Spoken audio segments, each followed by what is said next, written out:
Richmond. WURV HD2 Richmond. We are 106.1 ESPN. Richmond, it's time to get your morning going. Spicy Mom. We are going to wreak havoc. The only thing I am thinking about is the game. Holy catfish! Touchdown, Seahawks! Rashid Shaheed.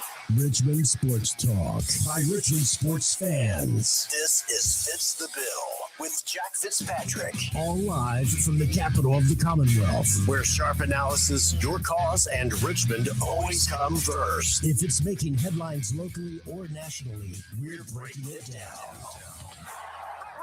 Now, live from the capital of the Commonwealth, Fitz the Bill with your host, Jack Fitzpatrick. We have a resilient group that plays hard and very competitive on every night.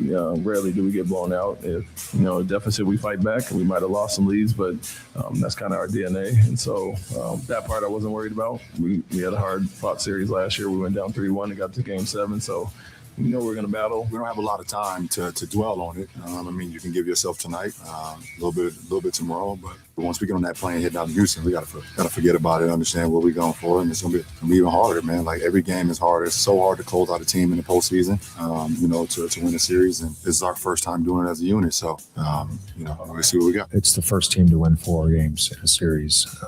We happen to have won the first 3. They happen to have won the last 2. We've got to be better. Thank you. A little pressure's on the Lakers. Like JJ Redick just said, they won the first 3. All signs pointed to a Lakers sweep. Then Houston got one back. We brought out the push brooms instead of the regular broom, and we were getting ready for the gentleman's sweep last night. But Houston had other plans with a 99-93 win over the Lakers. You heard from head coach Ime Udoka there, LeBron James, and JJ Redick after the Rockets. They really used a solid second half to pull away and win that game.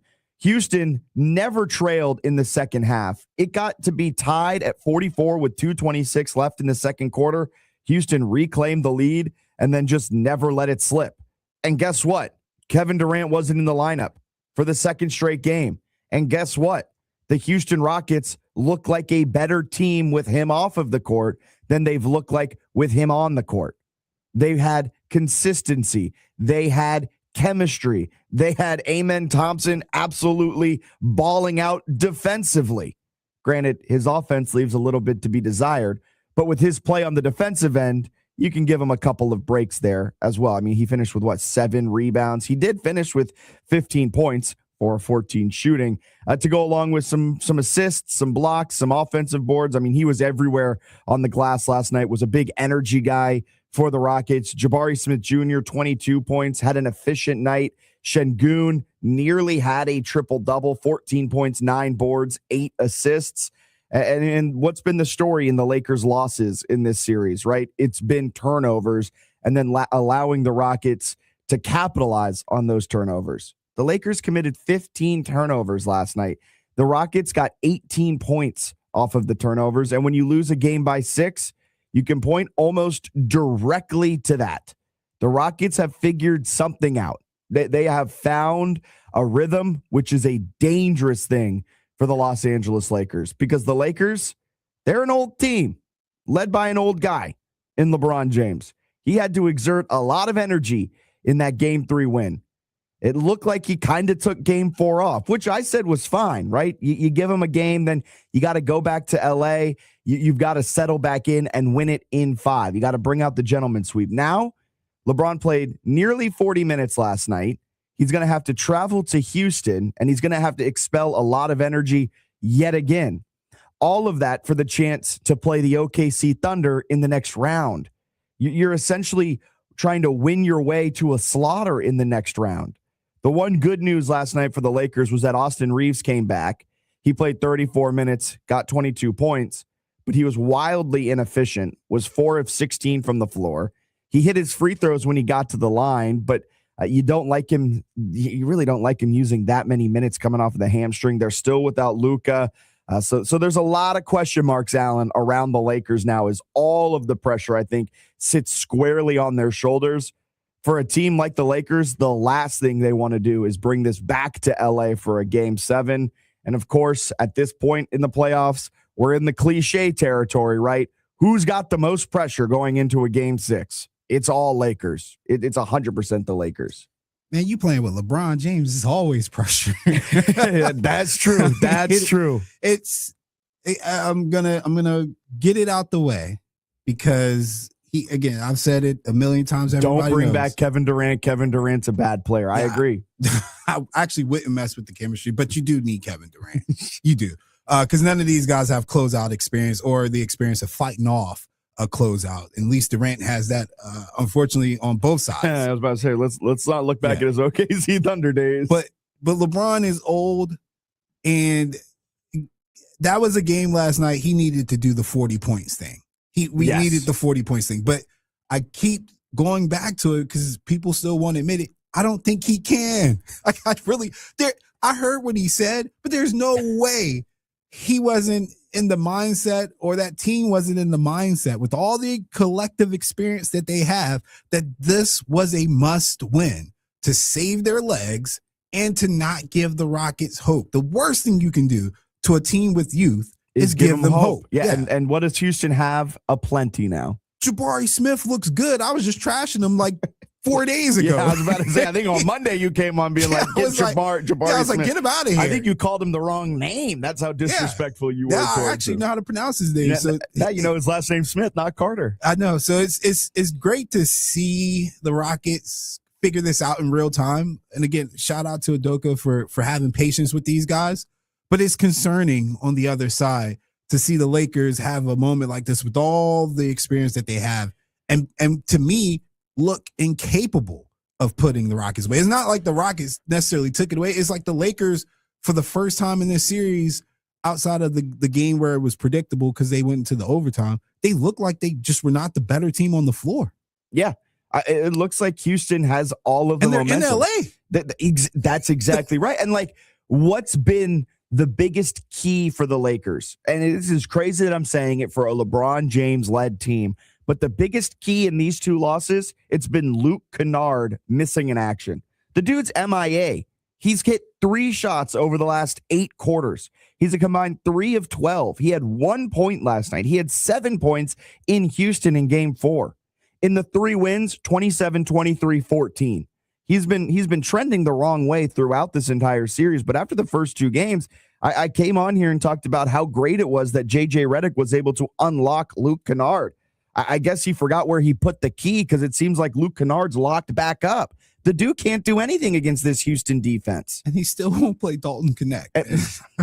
I'm out. I just give him 5 minutes, also, please. I think JJ Redick is a good coach. I think he still has a lot to learn. And let me also preface all of this with saying, I do still believe the Lakers are going to win this series. I think the Lakers are going to win this series in 6 or 7. 6, 7.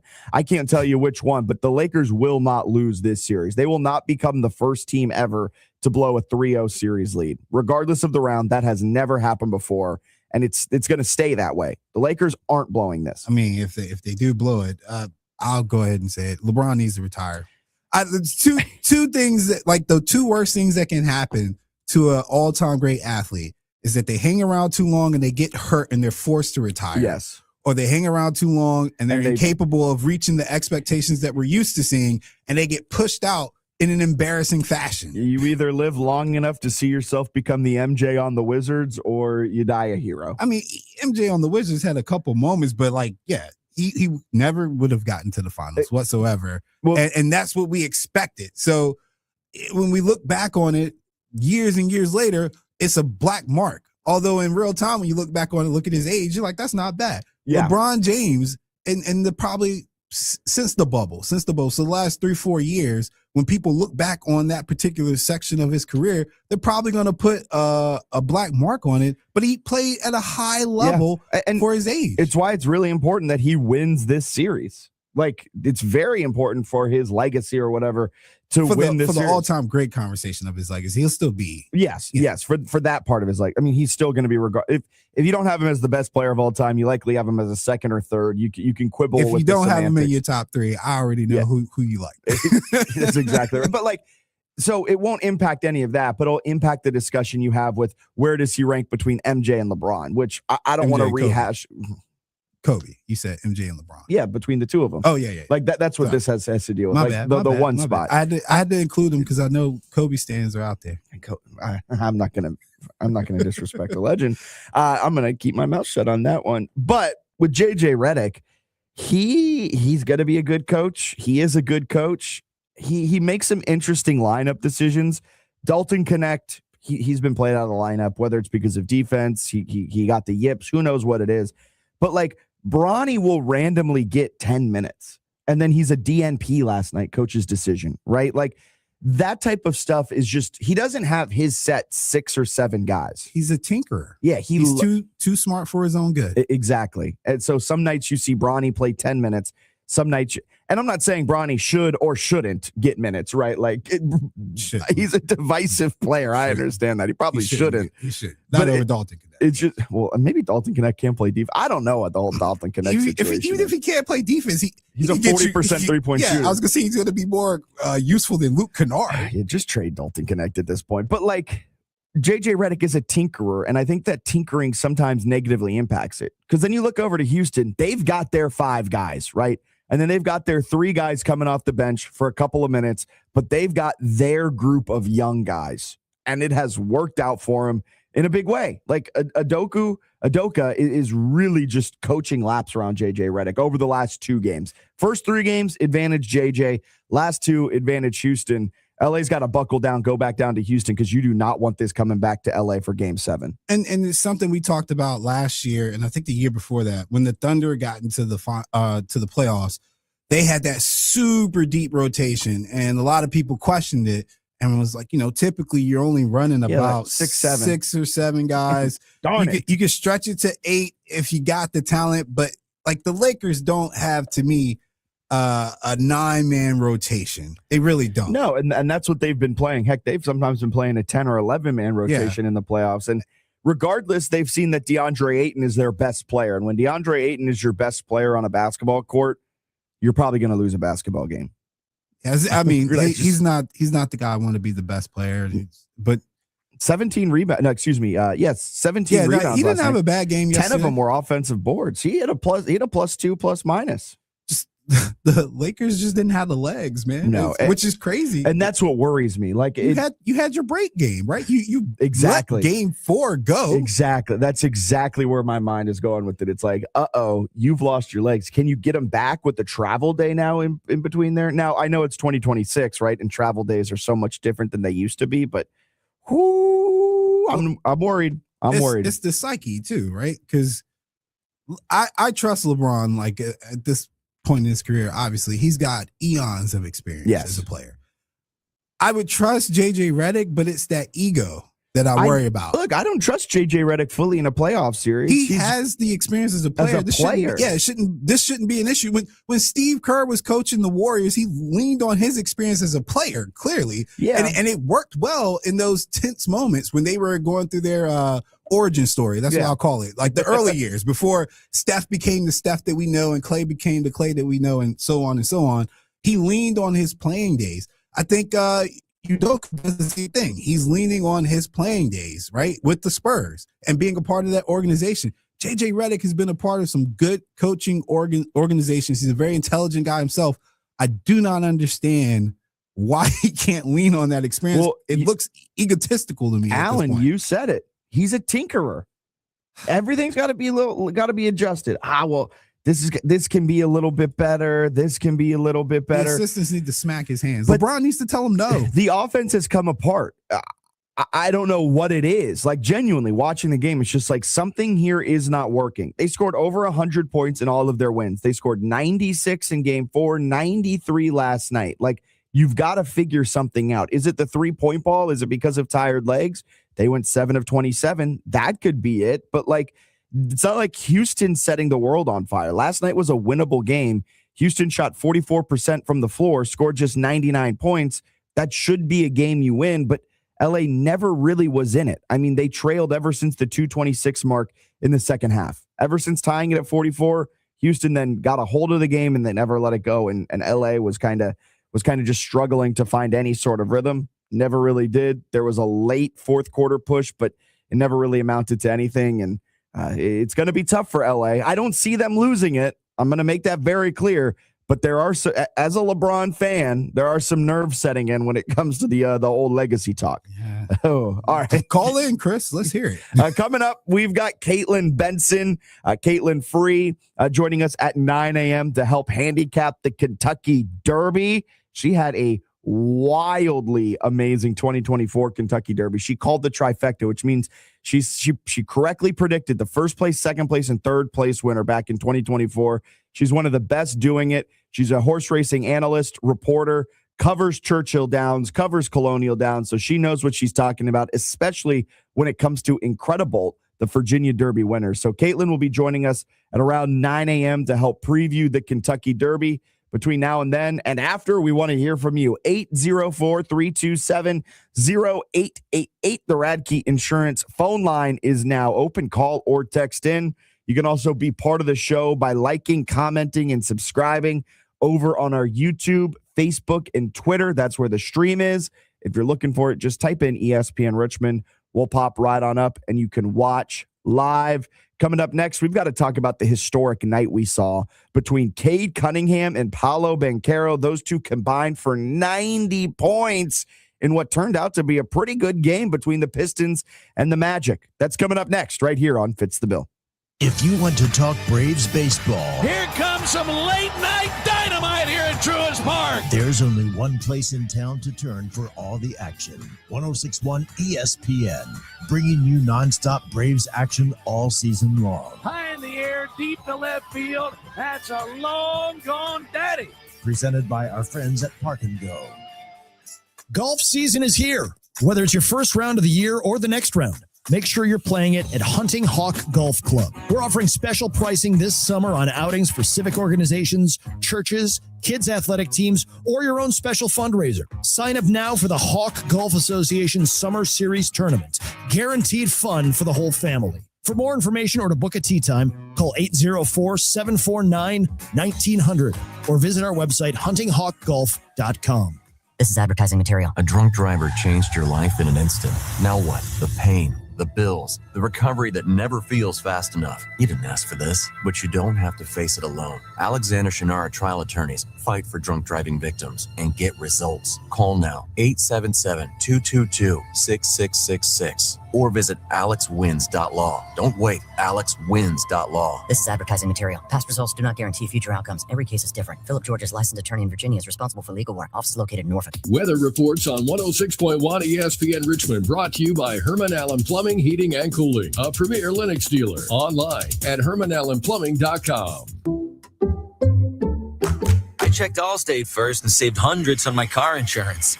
Really smart. Unfortunately, I didn't check if I took the gas hose out of my car's tank. Ooh, not smart.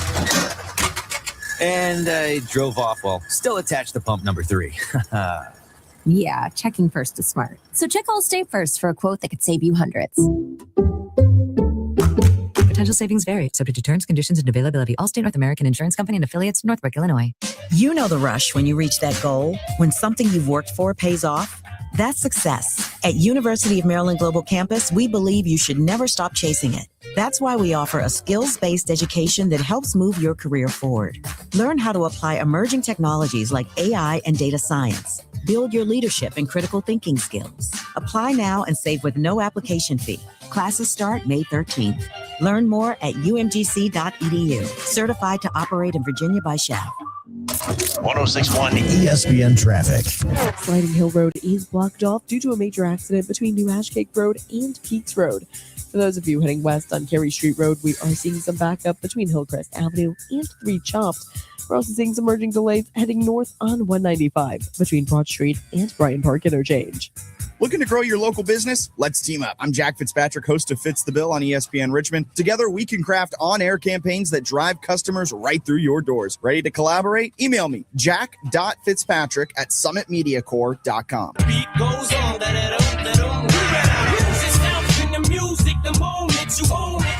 Welcome Welcome back in, Fitz the Bill. You think this is what Cade Cunningham and Paolo Banchero had on their headphones pregame? Because those two lost themselves in the game last night. 45 each. Second most points between two players since the game 4 between Utah Denver in the bubble when Donovan Mitchell and Jamal Murray combined for 101 points. 50 points for Donovan Mitchell, 51 for Jamal Murray. Crazy performance we saw last night between Cade and Paolo. Some people were comparing it to the Larry Bird, Dominique Wilkins showdown in Game 7 of the 1988 Eastern Conference Finals. That one came down to the final quarter. Bird had 20 of his 34 points in the final frame. Wilkins had 16 of his 47. But just a phenomenal showdown between the two. The Pistons built up a pretty sizable lead. They looked like they were on their way to just utterly taking it to the Orlando Magic. Final score was 116-109. Magic were down by as many as 17, but it was a fantastic fourth quarter comeback that fell just short, powered by Paolo. The one flaw in Paolo's game last night, his free throws were not good. He went 5 of 12 at the line. Compare that to Cade, who helped ice the game down the stretch, went 14 of 14. So now the series is 3-2 in favor of Orlando. Detroit looking to avoid being a 1 seed to get knocked out. And so they're making it a little bit more competitive, just a little bit more competitive. But the story of the game was Cade and Paolo, man. That was insane. Detroit basketball. They got a theme song. That's all you heard, man. That's not theme. No, that's not the theme I song. thought we were Orlando Magic. No. I just want the Orlando Magic to keep winning so I can keep I'm not playing gonna that lie. song. I thought about that last night too. I was like, I'm so glad Detroit won. Oh, you know, The we might be PA coming- announcer for Detroit is absolutely legendary. I love it. Like Can we play that again? Because that's pretty nice. Yeah, no, this is what you hear all the time. Detroit basketball. That's what they play at the end of the game when they win. They play it from time to time and during the game. There's also he does that voice and he trolls the other team too. There was one play where like it was a foul and he was like, you can't do that. It was hilarious. I love a good PA I'm voice. so happy that I could pick that up on like the team. It's kind of like you get the team feed. Yeah. When you do like the NBA. NBA TV or whatever. Yeah. I'm so happy I can get that. I love Detroit just for that, just for the PA guy. But yeah, great game by the Pistons. 45 from Cade. That's what I want to see from my like guy that's on my team. I would be so inspired if Cade Cunningham was. I'd be inspired if Paolo was my teammate, even though we lost. Like two guys who were not willing to let their team lose. Like they were not yielding. There was one time Cade was absolutely exhausted. Paolo's absolutely exhausted.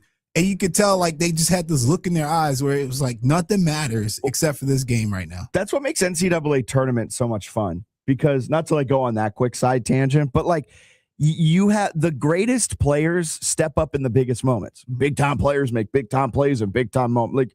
Like that old cliche, right? Like when you need a bucket, you can rely on Cade. When you need a bucket, you can rely on Paolo. Paolo had 18 points in the fourth quarter. You would think that's when his legs are the most tired, but no, it didn't matter. He went off. He had 3 straight threes at one point, cut it to 3 with under 90 seconds left, but then Cunningham and Tobias Harris iced it down the stretch with their free throws, man. But like Paolo really just put the entire team on his back, and you see it because, right, he attempted 31 shots. I added 10. Let me not be rude to Paolo. He went 17 of 31. And no one else in the starting lineup outside of Desmond Bane had more than 10 attempts. Yeah, Coach was pretty adamant post game, which is rare that I watch these, but I just wanted to for some reason. But he was like, free throws, rebounding. Like every time somebody asked a question about the game, free throws and rebounding. Well, yeah, you lose by 7, and you went 16 of 30 from the free throw line. Awful. You got out rebounded. You got 33 16, rebounds. right? They had 49. Coach, why'd you lose this game? Free throws, rebounding. You could argue if they got 4 more offensive boards and they hit 4 more free throws, they win that game. That's a composure thing too, man. Free throws. Like you're in the NBA. You're in the. They don't call them free for no reason. As a team, shooting that low is bad, disgraceful, it's bad. But bad, you know bad, how bad. the Magic lost. They ain't got my German made Franz. Yeah, that was a big loss. Pre-game, they reported that Franz Wagner is out with a calf strain, I believe it was. Easily giving you at least 15. Yeah, and then you probably win that game. Like, but don't play on the calf strain. We have many. Tyrese tore his Achilles last year playing on a calf strain. I believe Jason Tatum tore his Achilles last season playing on a calf strain. Kevin Durant. Oh man, don't play on the calf strain. Don't play with a calf strain. Yeah. I'd argue a calf strain is the scariest injury in basketball, more so than a torn Achilles. Because with a torn Achilles, you know that thing's torn. Yeah. You know you're out for a year and you're going to work back to get it. On a calf strain, you're like, oh, is it going to pop? Is it going to pop? Oh. I wouldn't mess with it. It's like that, was that Nationwide? I caught you $1. Oh. And that's you the whole time with your calf. Oh, is it going to pop? Is it going to pop? But just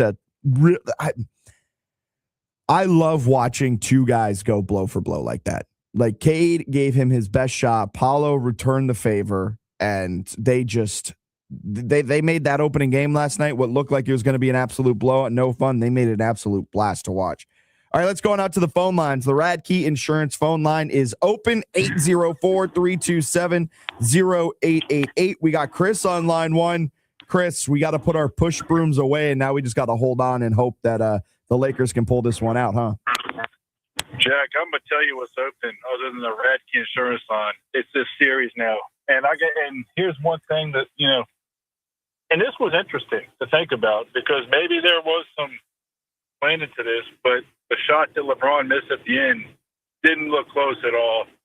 And I'm hearing and reading into that the Lakers purposely are extending this series with the chance to give Luka more time to come back. Otherwise, if they close this out, it's on to Thunder, no Luka, and it's over. That's a good conspiracy theory with it. However, I think just my read of it, right? It's like even with Luka maybe missing the first game or two of the OKC series, I'd prefer having a more rested LeBron than I would having a Luka back, especially at this point.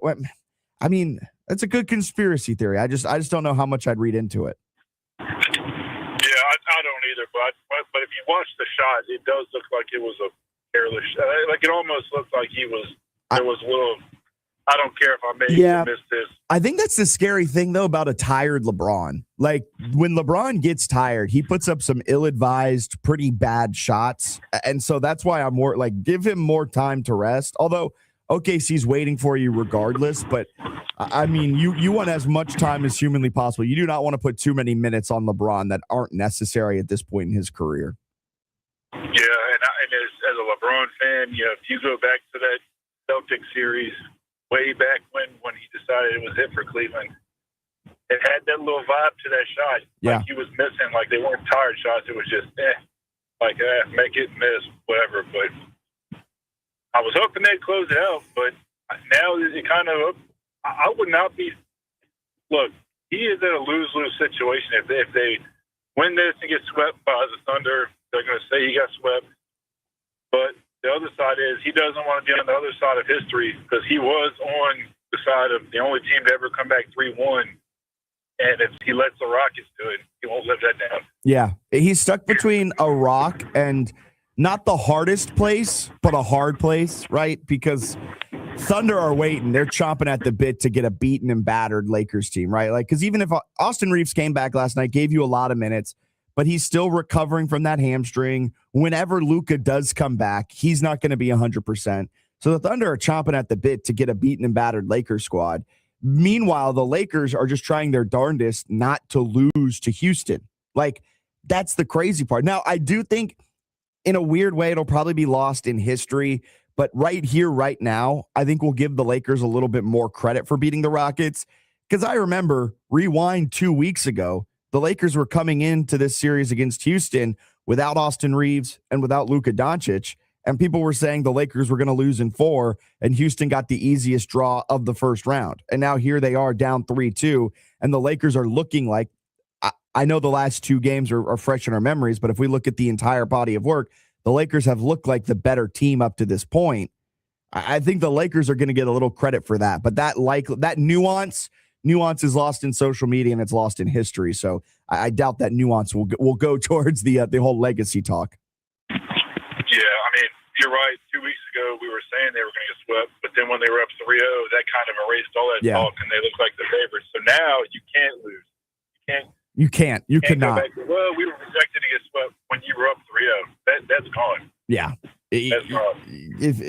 Even if they go to a game 7, that's going to feel like a loss almost. Like you got to get it taken care of in Houston. I was saying it to start. You cannot go back to LA in this series.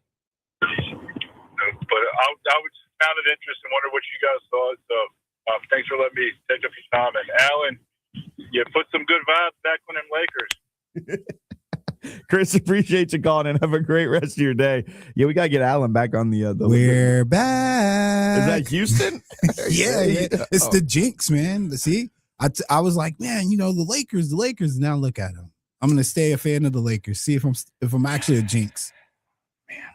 You could be like me and the Knicks. The Icks? The Icks. I refuse to call them by the Knicks anymore. Hey, I can't talk bad about the Icks. I'm trying not to talk bad about the Lakers as well, but it doesn't look good. It doesn't look bad either. No, but it does look bad. You have a monster in the next round. Even if you're trying to wait for Luka, it does you no good to run LeBron's legs to get Luka back to play SGA and company. I do love fandom because I know that probably started on social media by some fan trying to make sense of why they've lost 2 games in a row, and it's just like a fan trying to cope with a loss and well, actually, if we play 7 games, that gives Luka an additional 7 days to play at least, and all of that. Breaking news: Kevin Durant out for Game 6.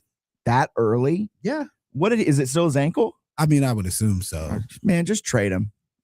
I mean, they look better without KD on the court.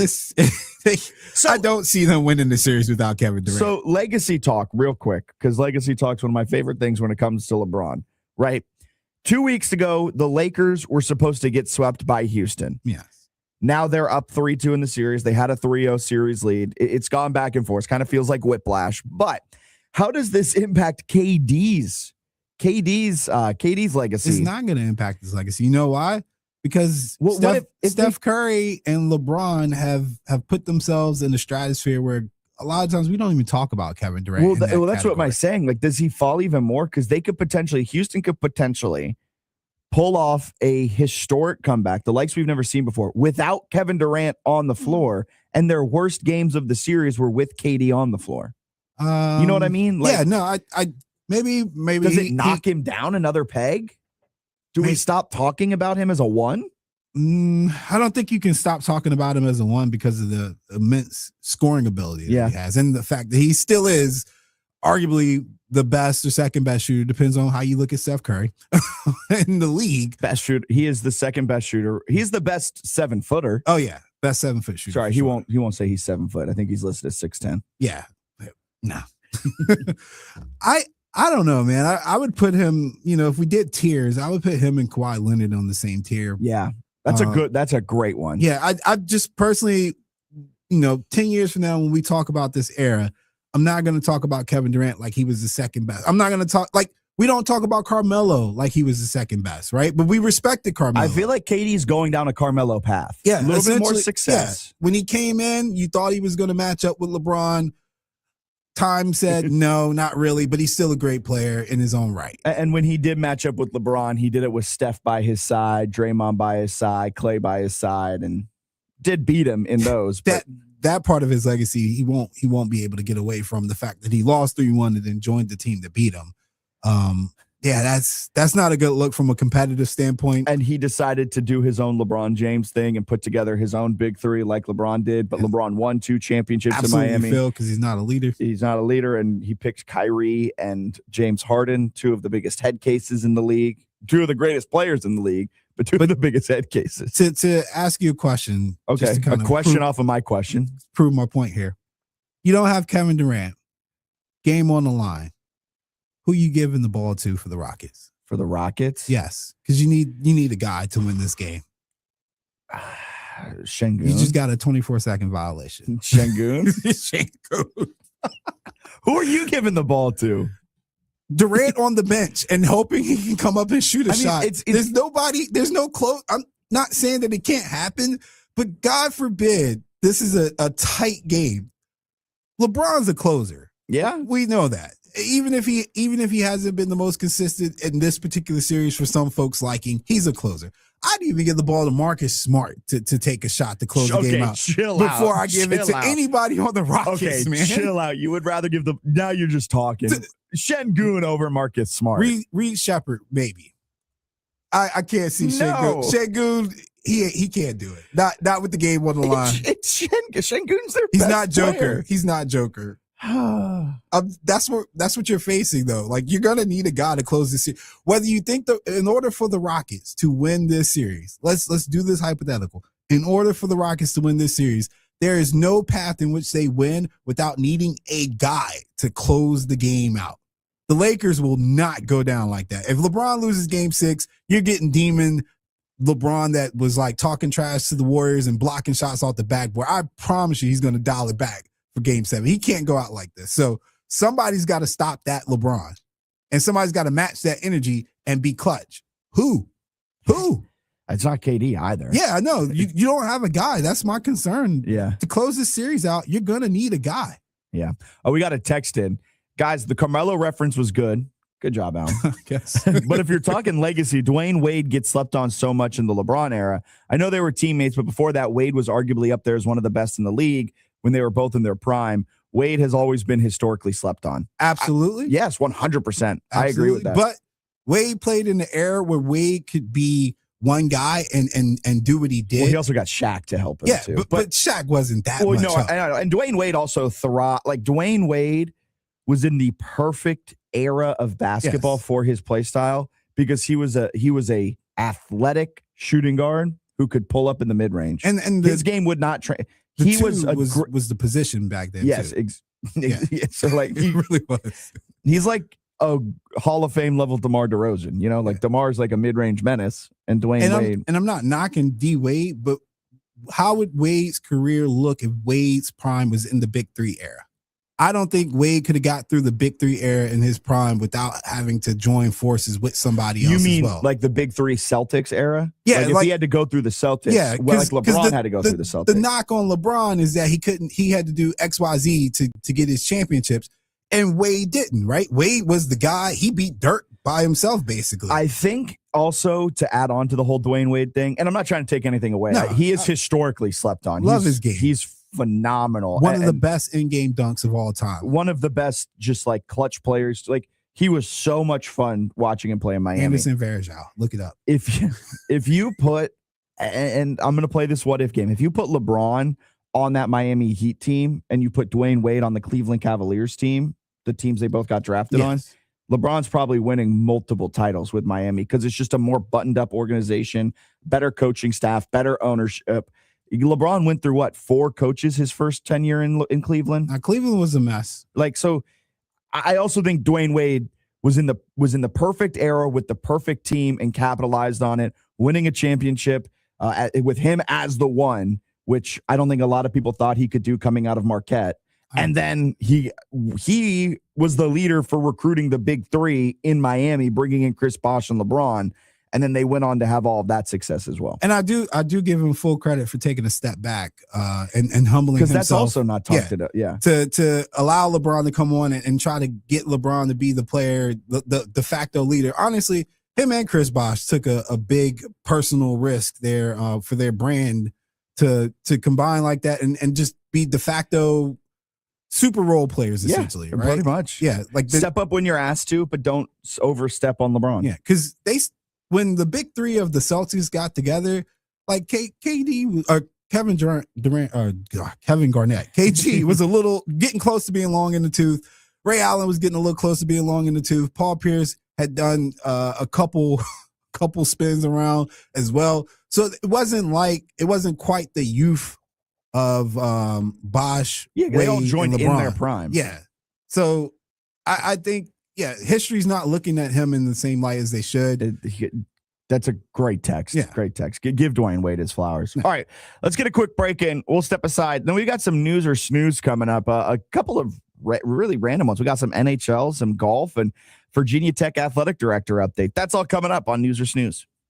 Looking for a neighborhood service station that can provide premium fuel for your car, auto repairs, and friendly advice? Stop by the family-owned Bon Air Shell, 8762 West Huguenot Road. Here's a tale of Tina searching up and down for decent GLP-1s, but got spun around. Till Good RX Road, and hey, we got something new. GLP-1 prescriptions, all FDA approved. Brand name meds, no flags that are red. Clear pricing from the start. None of those hidden fees in your cart. Delivered to your door or pick up same day. Darn tootin'. Save time and money on prescriptions. Hot foot it to goodrx.com/weight loss. GoodRx is not insurance. Why'd I go to the doctor? Working on the farm, my heart kept skipping a beat. I didn't think much of it, but my daughters made me get checked out. Turns out I have atrial fibrillation, which increases the risk of stroke about 5 times. Symptoms like irregular heartbeat, heart racing, chest pain, shortness of breath, fatigue, or lightheadedness can come and go. But if it's AFib, the risk of stroke remains. If you have symptoms, contact a doctor. I'm so glad I did. Visit notimetowait.com. Sponsored by Bristol-Myers Squibb and Pfizer. Weather reports on 106.1 ESPN Richmond, brought to you by Herman Allen Plumbing, Heating, and Cooling, a premier Lennox dealer. Online at hermanallenplumbing.com. Sound familiar? At Mattress Firm, we understand there are many problems that can keep you up at night, like snoring, aches and pains, or sleeping hot. Our sleep experts have the unrivaled know-how to match you with a mattress that can help. And now at Mattress Firm, save up to $700, plus get a free adjustable base with select Sealy Posturepedic mattresses. For the great sleep you deserve, visit Mattress Firm. We make sleep easy. Restrictions apply. See store or website for details. Hey, John, why so glum? I just got let go. The company's downsizing. This is the 3rd time in the last 2 years. I'm done with this. Have you thought about My Computer Career? I've heard they can train you for a career in IT in just a few months, including cybersecurity and the basics of AI. And you don't need prior training or experience. Now that's a recession-resistant career. Wow, thanks. I'll check them out. Go to mycomputercareer.edu and take the free career evaluation. Mycomputercareer.edu, an Elite CompTIA certification partner. Financial aid is available to those who qualify, including VA benefits. This is Freddie and Harry. Coaching matters more than ever before. Oh, no doubt. And even maybe more so on the college level. Not saying it's more of a distance between that and the pro level, but when you're bringing guys and young ladies in transfer portal society that we live in a money NIL society too? Absolutely. You're trusting that they'll be able to catch up to the system a lot quicker than the people who are already there. Check out more from Freddie and Harry weekdays at 3 Eastern on ESPN Radio and the ESPN app. 106.1 ESPN weather. We're expecting mostly sunny skies today with some showers in a few spots this morning. Then nice this afternoon with a high reaching 72 degrees and lows tonight dropping down to 43. This has been Ingram with the Atlanta Braves. Keep it locked here on 106.1 ESPN, your home for the Atlanta Braves all season long. News. Extra, extra, read all about it. Or snooze. News or snooze, mixed bag, like you said. Amid live unrest, players are exploring a return. Newsworthy. Read all about it. Again. Yeah, I was going to say we're doing this again. So I love this type of stuff because we heard the rumblings, like 2 weeks ago now, that Liv was going to go under. Then Liv was like, no, we're going to play in Mexico City. We're fine. Just don't look too hard. Just don't investigate us too hard. We'll be fine. Nudge, nudge, wink, wink. So the Wall Street Journal yesterday, it's getting in on the reporting action.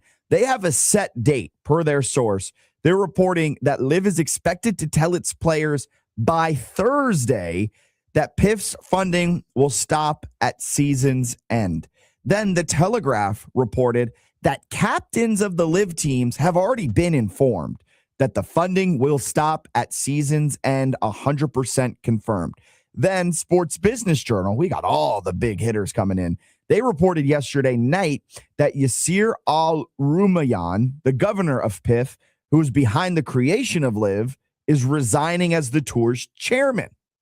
The Sports Business Journal also reported that Liv was planning to announce today, a strategy for moving forward without its primary financial backer, including a new board, new plans, and they're going to seek outside financial partners, all of which has been reported over the last few weeks. But the new wrinkle in all of it is that multiple representatives for LIV Golf players have started to reach out to the PGA Tour to explore what a path back would look like. That's what a source told ESPN yesterday. So even if LIV can continue on without the public investment fund investment from Saudi Arabia, the league is likely going to be without its marketable stars. So extremely newsworthy, even though this is a similar story to what we've already talked about multiple times over. Didn't Trey Wingo just apologize to them not too long ago for speculating on LIV Golf players' absences and emotions? Yeah, so I think what he apologized for... It probably had nothing to do with this, right? It had something to do with it, but what he was saying was essentially... I didn't see he apologized, but essentially what he was saying is like, LIV's done. LIV's done. Look, their guys aren't even showing up to the events anymore. They know it's done. I think he was assuming based off of actions, and the actions he was using to assume weren't necessarily true, but he was right. Yeah. So it's like never wrong, just early, I guess, when it comes to Trey Wingo. The gambler in me and the golf fan says, just come back, man. I also will say LIV Golf kind of worked in a weird way. If they bring back the golfers, right? You got better pay for PGA Tour players. You got better benefits. It helped push the PGA Tour to a place it otherwise would not have gone. And now LIV Golf is blowing up and you can bring them back. Now, I think they all should have harsh penalties for coming back. I mean, they will. I think they should have harsher penalties than what Brooks Koepka has and Patrick Reed has, because Brooks Koepka and Patrick Reed came back on their own free will, right? Like they said, all right, we want to get out of this. We're going back to the PGA Tour. They got a pretty hefty punishment.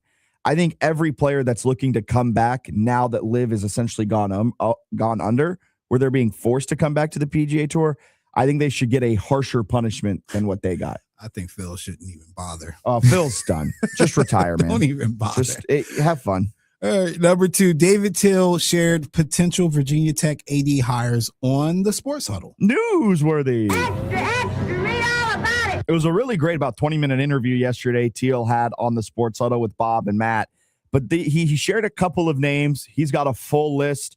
You can find all of his stuff, David Teal, online, Instagram, Twitter, all of that fun stuff.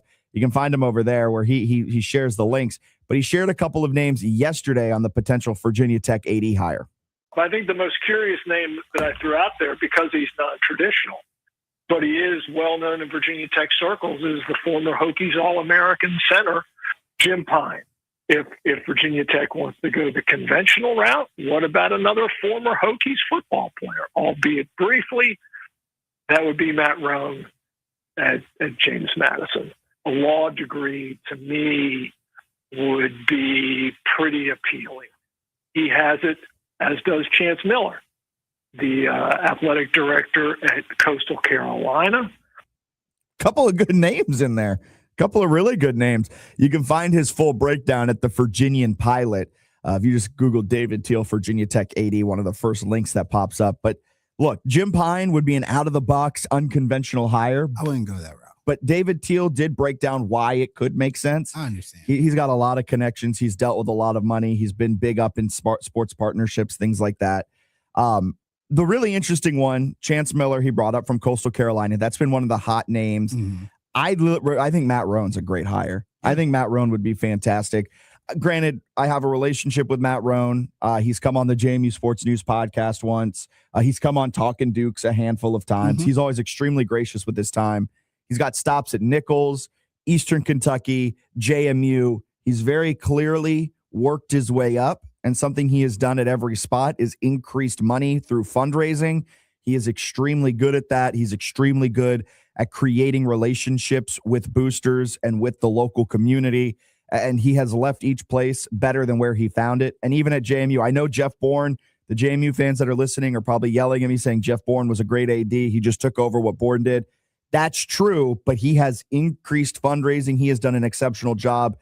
And Matt Roan just released the plans for a master plan, which will include a Bridgeforth Stadium expansion. It'll include a ton of stuff that bolsters and enhances the athletic department at JMU.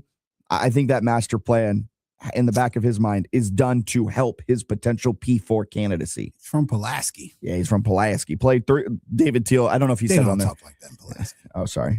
What do they talk like in I mean, Pulaski? they talk with a Thought they little were draw, but country. it's not that bad. Oh, it's not that country? Yeah, All right.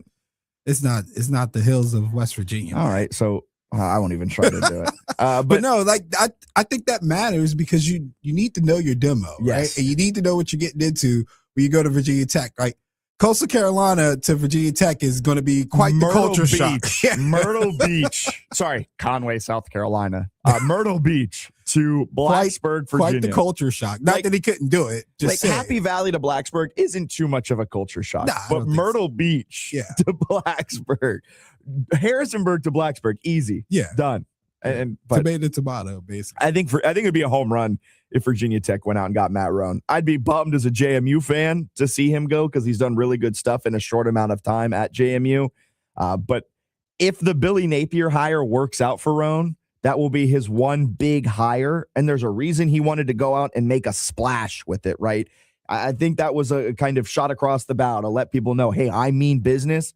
If that works out for him, plus this master plan gets going efficiently and on time, those are huge checks in his favor that I think Virginia Tech would love to see. For sure. Number 3, Flyers eliminate Penguins in 6 on York's overtime winner. Newsworthy. Extra, read all about it. Now, Alan, we don't talk a ton NHL on this show. Yes. But this game last night, one, it's something we talk about every morning with Kobe over there on our classic rock station because every morning he's been me with my uncle because he's like literally smack dab in the middle of Pittsburgh. In Pittsburgh. Yeah. and I know Penguins fans have kind of been going through it with this series. I've had to watch or at least check in. They've been kind of beaten and battered a little bit, but they showed some resolve. Looked like they may have made this, that they did make this series a bit more interesting. But last night, the Flyers eliminated the Penguins with an overtime winner thanks to the stick of Cam York. It was a little wrist shot from the point, put it past the Penguins keeper at 17:32 of overtime. So just a couple of minutes into overtime. But this is important and it's newsworthy because this could be the end of a long era in Pittsburgh. Sidney Crosby, Malkin, and Letang have played together for 20 years. 20 years. They are the longest tenured trio of teammates in North American sports history. They surpassed Jeter, Rivera, and Posada, who spent 17 seasons together 3 years ago. Makes sense, right? 17 plus 3. They've been together for 20 years. Since 2006, they've won 3 Stanley Cup championships together. Crosby is signed through next season. Letang is signed through 2028, but Malkin is an unrestricted free agent this summer. And we could see the end of this trio, but we also could potentially see the retirement of Sidney Crosby, which is something that is floating around the NHL along with the potential retirement of Alexander Ovechkin up in Washington, right? Like this could be the end of a huge, huge NHL era because that would be wild. That would be crazy. All good things must come to an end. It would be fitting to see them both go out at the same time because they came in at the same time, considering their rivalry. But I feel like, you know, Sid's been more obvious that it's the end, whereas Ovechkin, I think people are still unsure of how it's going to go. Yeah, I mean, with Ovechkin, he's not letting anyone celebrate him. That's for sure. But like, that would be a crazy end to this era in hockey. Like a crazy, unceremonious. Granted, it's hockey, so the guys don't like getting their flowers, right? Like it's just a different type of culture. But like, if Crosby happened to retire with Ovechkin retiring, and this is how it ended, both for Ovi and for Crosby, that would be a fittingly sad way to end one of the. But it's like I said, you know, like you either go out on top or you come out, you get forced out some kind of way. I wouldn't call this as embarrassing as like, if to put in the perspective of the LeBron conversation we had earlier, I don't think it would be that kind of it's not that kind of embarrassment, but Ovechkin, they didn't even make the playoffs. Yeah. That's not on par, right? That's not the brand of hockey we're used to having in this area, especially because we got a lot of Capital fans out here with Ovi. And so if the Capitals can't build something around him, you know, at this stage in his career, and he's definitely not capable of carrying like he could when he was younger, it would be a sad way to go out, right? Like just keep not being good enough when we know what level you're used to playing at. Well, and that's granted, Crosby had a really solid playoff series. Yeah, he led the team with 5 points. He's in a better position. He's in a much better position, but like it does beg the question for both Pittsburgh and Washington now. Is it worth it? Like, is it worth to keep your trio? In the case of Pittsburgh, is it worth to keep your trio together for legacy, for history, but you may not have an ability to win a championship? Pittsburgh hasn't won a playoff series since 2018.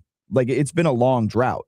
I think this was their first time making it in a couple of years. Maybe I'm wrong on that one, but they haven't been what we expect out of them each and every year. And with the Capitals missing the playoffs, I'm not saying you move off of Ovechkin, but you do have to have a conversation about that within your building. Yeah, but how do you do it? You can't. You can't. Like you do have to have that. Dirk Nowitzki's going to retire when he wants to retire as a Maverick, right? Yeah. Like Kobe retired as a Laker. Tim Duncan, like these iconic players who've been with your franchise for their entire careers. And that's always the funny thing about having legends on your team. It's like, man, our glory days were so good. It was awesome. That's why it's crazy. Like Tom Brady, like what? Yeah, you should have retired a Patriot. But Bill Belichick had. I know, like Patrick Mahomes. I mean, football's a little more unforgiving. With those, or not as sentimental. The second you start to slip, they're not as sentimental in football, but they're not sentimental in soccer either. But baseball, Messi's finishing his career in the MLS. Yeah, I was gonna say baseball, hockey for sure. It's definitely sentimental. Hockey is a very sentimental sport. I mean, Jaromir Jagr had to go to like 6 other countries to continue playing because at some point, what is he like? I think he's still playing at age 85. He's somewhere out here, man. I remember playing with him on NHL hits in like 2005. I always crack up about and he was old then. Yeah. Him and Mario Lemieux was the golden age of my hockey experience when I was younger. Because again, my family's from Pittsburgh. So I have to keep up with it to some extent. But yeah, you hate to see it get to a point where for fans, for the franchise and for the players, awkward.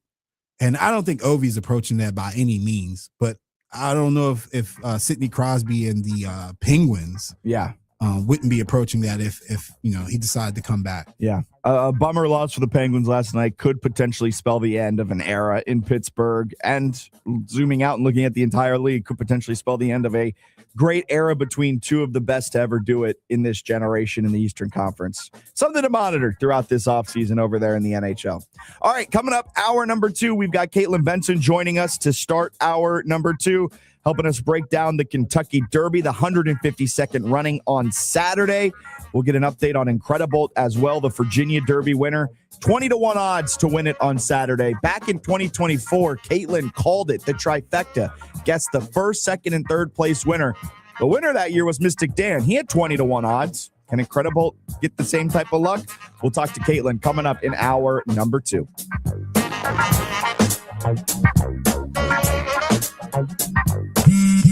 Straight Talk Wireless presents Pickup Truck Wisdom. Turns out, talk isn't cheap. Just talking about affordability doesn't make things affordable. Straight Talk's had the same price since 2009. Plus, their Gold plan includes a Walmart Plus membership and $20 in Walmart cash when you activate. That's more than just talk. Find us at straighttalk.com and Walmart. Straightforward, always. Valid through May 17, 2026. $20 in Walmart cash for Straight Talk Gold or Platinum Plan customers newly enrolling in Walmart Plus. Limit 1 per enrollment and account. Same price claim applies only to base monthly price of the $45 Straight Talk plan, beginning October 2009. I move mountains for a living. Literally. That means I don't carry hand lotion, and when it comes to serious heartburn, I don't mess around with anything but Rolaids. Rolaids' dual-active formula has calcium carbonate and magnesium hydroxide that relieves heartburn fast. Yeah, you heard right. 2 actives for that powerful relief. And the best part? The roll fits right here in my pocket, so I can get back to moving mountains. Rolaid spells powerful relief. Read each label. Use as directed. Keep out of reach of children. This is an important notice to all U.S. taxpayers. The IRS is giving away billions of dollars in tax savings through a federal program called the Fresh Start Initiative to aid delinquent taxpayers. This initiative was established for anyone facing financial hardship and unable to pay their back taxes. Qualifying and enrolling in this program will stop all collections, settle your delinquent tax problem, and even reduce what you owe by thousands of dollars. Call the hotline at People's Tax Relief to see if you qualify and get this free information by dialing 800-921-8189. If you have unfiled tax returns or cannot afford to pay your personal or business back taxes, you can now get the help you need. One simple phone call can resolve your tax problem and save you thousands of dollars. To see if you qualify and to get this important free information, call 800-921-8189. 800-921-8189. 800-921-8189. Your home for Richmond Spiders athletics all year round. W291CL Lakeside Richmond. WURV HD2 Richmond. We are 1061 ESPN.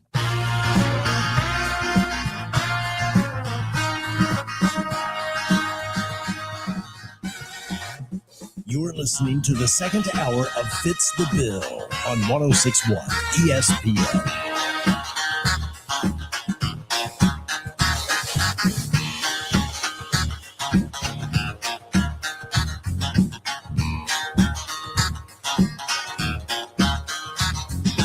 Welcome in hour number 2 of Fitz the Bill right here on 1061 ESPN Richmond. I'm Jack Fitzpatrick, Alan alongside. Appreciate you clocking in, making us part of your Thursday morning.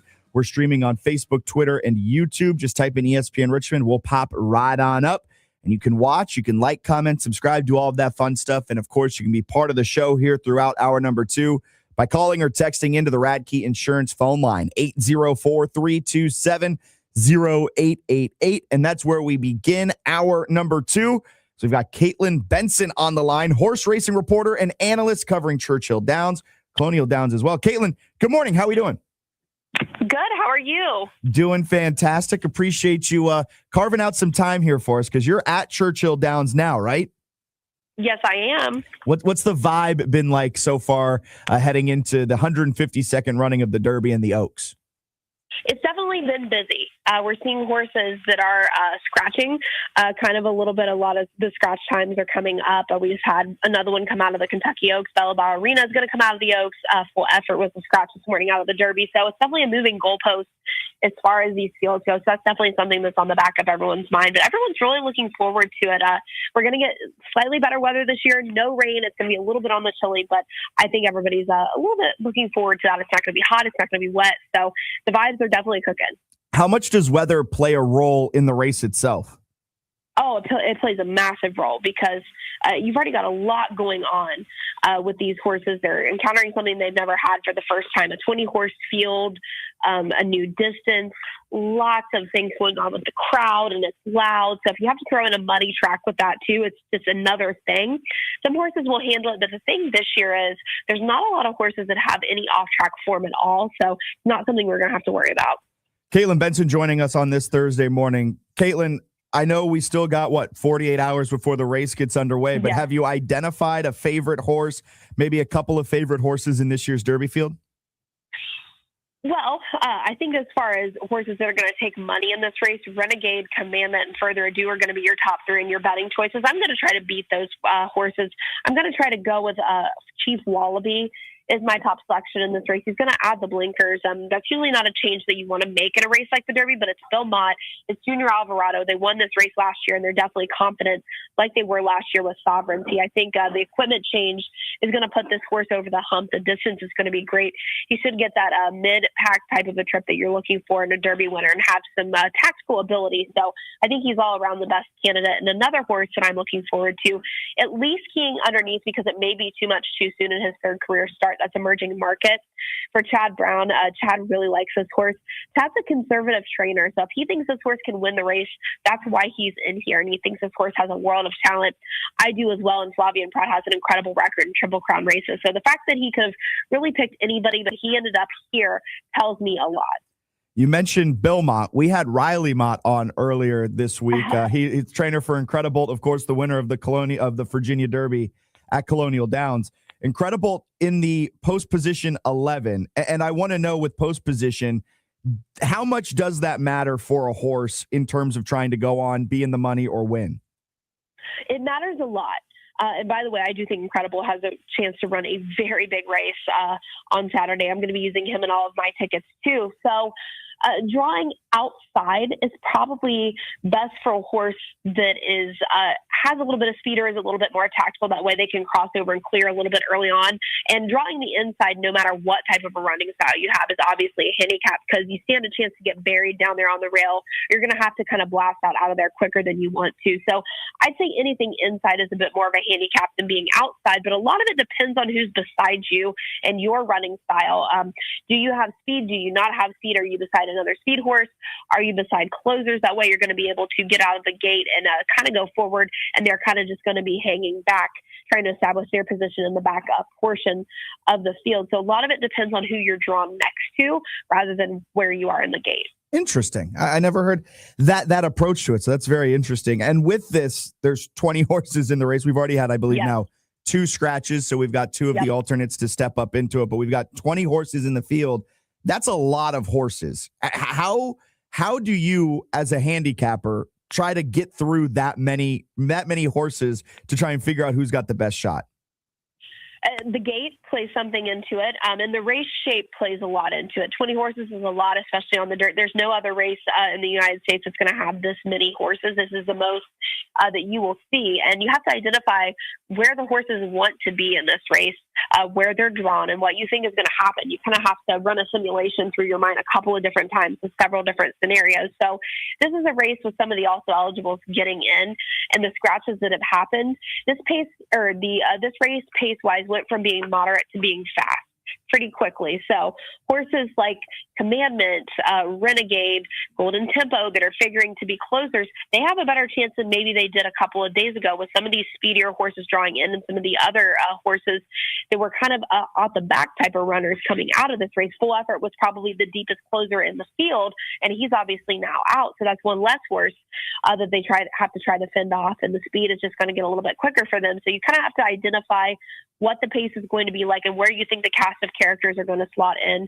and where you think, based on what they're doing up front, where the winner has the best chance of coming from. Awesome. Caitlin, really appreciate your time. Don't want to keep you here too long because I know there's so much happening over there at Churchill Downs this morning. So appreciate you carving out a couple of minutes. Have a great rest of your Thursday. Have a phenomenal weekend. Appreciate your time. Thank you so much. See you guys back there in the summer. Exactly. Caitlin Benson, horse racing reporter and analyst covering Churchill Downs, Colonial Downs as well, out there in Louisville, getting ready for the 152nd running of the Kentucky Derby. And Alan, you taught me what it takes sometimes when it comes to handicapping a race and trying to win a couple bucks. I didn't win any money, but you're not the capper. It's your. But Eva has won a couple of bucks, and by a couple of bucks, I mean a couple of cents. But she came out profitable regardless. She spent the day at the track and she didn't lose $1. I lost like $10. Yeah, that's a good day. Although it kind of overall lifetime, I broke even because that one day we were out of Colonial.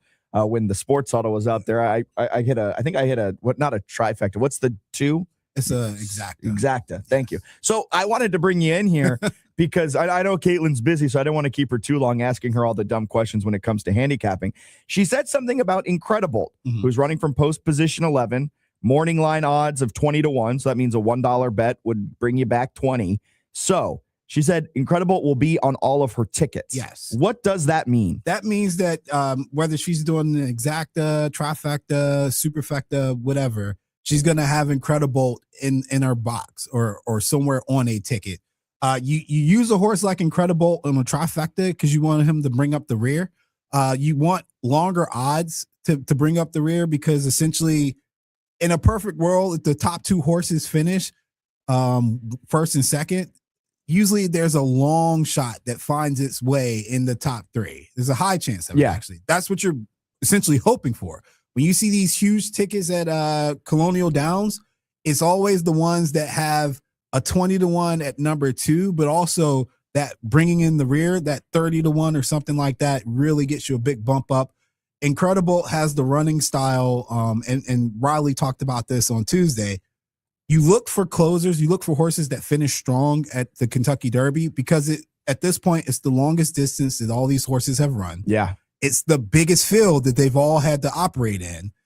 There's going to be tired horses to pass at the end, and you need the stamina and the energy to do that. And Incredible had a lot to give. Like when you look at the Virginia Derby race, could have went a whole lot longer, yeah, and a whole lot stronger. But like you could tell, it wasn't running as hard as it could, and that encourages me to put him on a ticket as well. Like I'm not saying this because the horse is a representative of our state and and it would track do here. big things for Colonial Downs. It would be incredible. Friend of the program. Yeah. I mean, seriously, it would be incredible. It would be incredible. I'm trying to avoid that. Oh. But the horse has the running style that gets you anxious. Yeah. He's going to need a good trip. And she was right. It really depends. When you're at 11, you're sandwiched between everything. It is a tactical race through and through. Are you going to expend the horse a little to get out front and run it in that style? Or are you going to sit back and have to be the deep closer? And if you're going to be the deep closer, you got to make sure you navigate the traffic, as we're going to probably talk about. I was about to say, yeah. I don't know if you knew this is where I was going with it, but we're talking about a late closer and a navigation. A couple of years ago, we had Rich Strike, and I want to segue this over into the best Kentucky Derby moments or memories that you have, and I have as well, because Rich Strike is up there. You mentioned it. He was an excellent navigator, a late closer, came out of nowhere, and the longest shot won the Kentucky Derby. He's a nutty horse. I still remember saying that he should have been disqualified. He was tripping before he got. He was tripping before and after, like and in between. Looked like he didn't want to run. And when the gate opened, he shot out. And I was like, he's going to get tired, because you see that sometimes. And he did, and then he didn't. So this was the call of the historic Rich Strike race. Epicenter has taken the lead as they arrive into the final furlong. Sandon is coming after him. Epicenter and Sandon, these two, stride for stride. Simplification down the outside is next. And coming down to the wire, Epicenter, Sandon, Rich Strike is coming up on the inside. Oh my goodness, the longest shot has won the Kentucky Derby. Rich Strike has done it in a stunning, unbelievable upset. So just to put that, gives me goosebumps. I know I get like that. That is one of the more emotional sports clips, and it like insane. But the crazy thing about that clip is you don't hear Rich Strike's name being mentioned until the very end, and you watch the clip. He is a good couple of horse lengths back, and then all of a sudden you hear it in the announcer's voice where he's like, Rich Strike out of nowhere is dodging in between horses like Saquon Barkley. Like, I've never seen a horse. Horses are huge creatures. It's because there's so many angles and you're going to see that video. They're not supposed to be that nimble. You're going to see this clip a lot in the lead up to the Kentucky Derby, of course, because it's one of the all-time greatest moments in Kentucky Derby history. You see him on the rail making the final turn, and then all of a sudden you see his jockey just pulling on him to the right, and he cuts in and then just starts weaving through the traffic. Weaving through horses. You don't see that because they're not supposed to be that nimble. And what was he, 50 to 1? 80 to 1. So a $1 bet would have given you $80. I did you bet on? I tell this story all the time. So I have been a positive influence on a lot of the kids that I encounter that are friends' kids and my kids as well. Okay. We always bet on the Derby. Yes, we always bet on the course. Derby. Throw a couple bucks. I send a list of the horses. I put $5 for whatever horse they pick, right? My friend does it for his son. He's actually quite good at capping for a kid. He picked Rich Strike. We had a legitimate debate, me and this 7-year-old, about Rich Strike. And he put $5 on Rich Strike, and Rich Strike won. It was incredible. Man. Oh man, he was the talk of school for the next week, huh?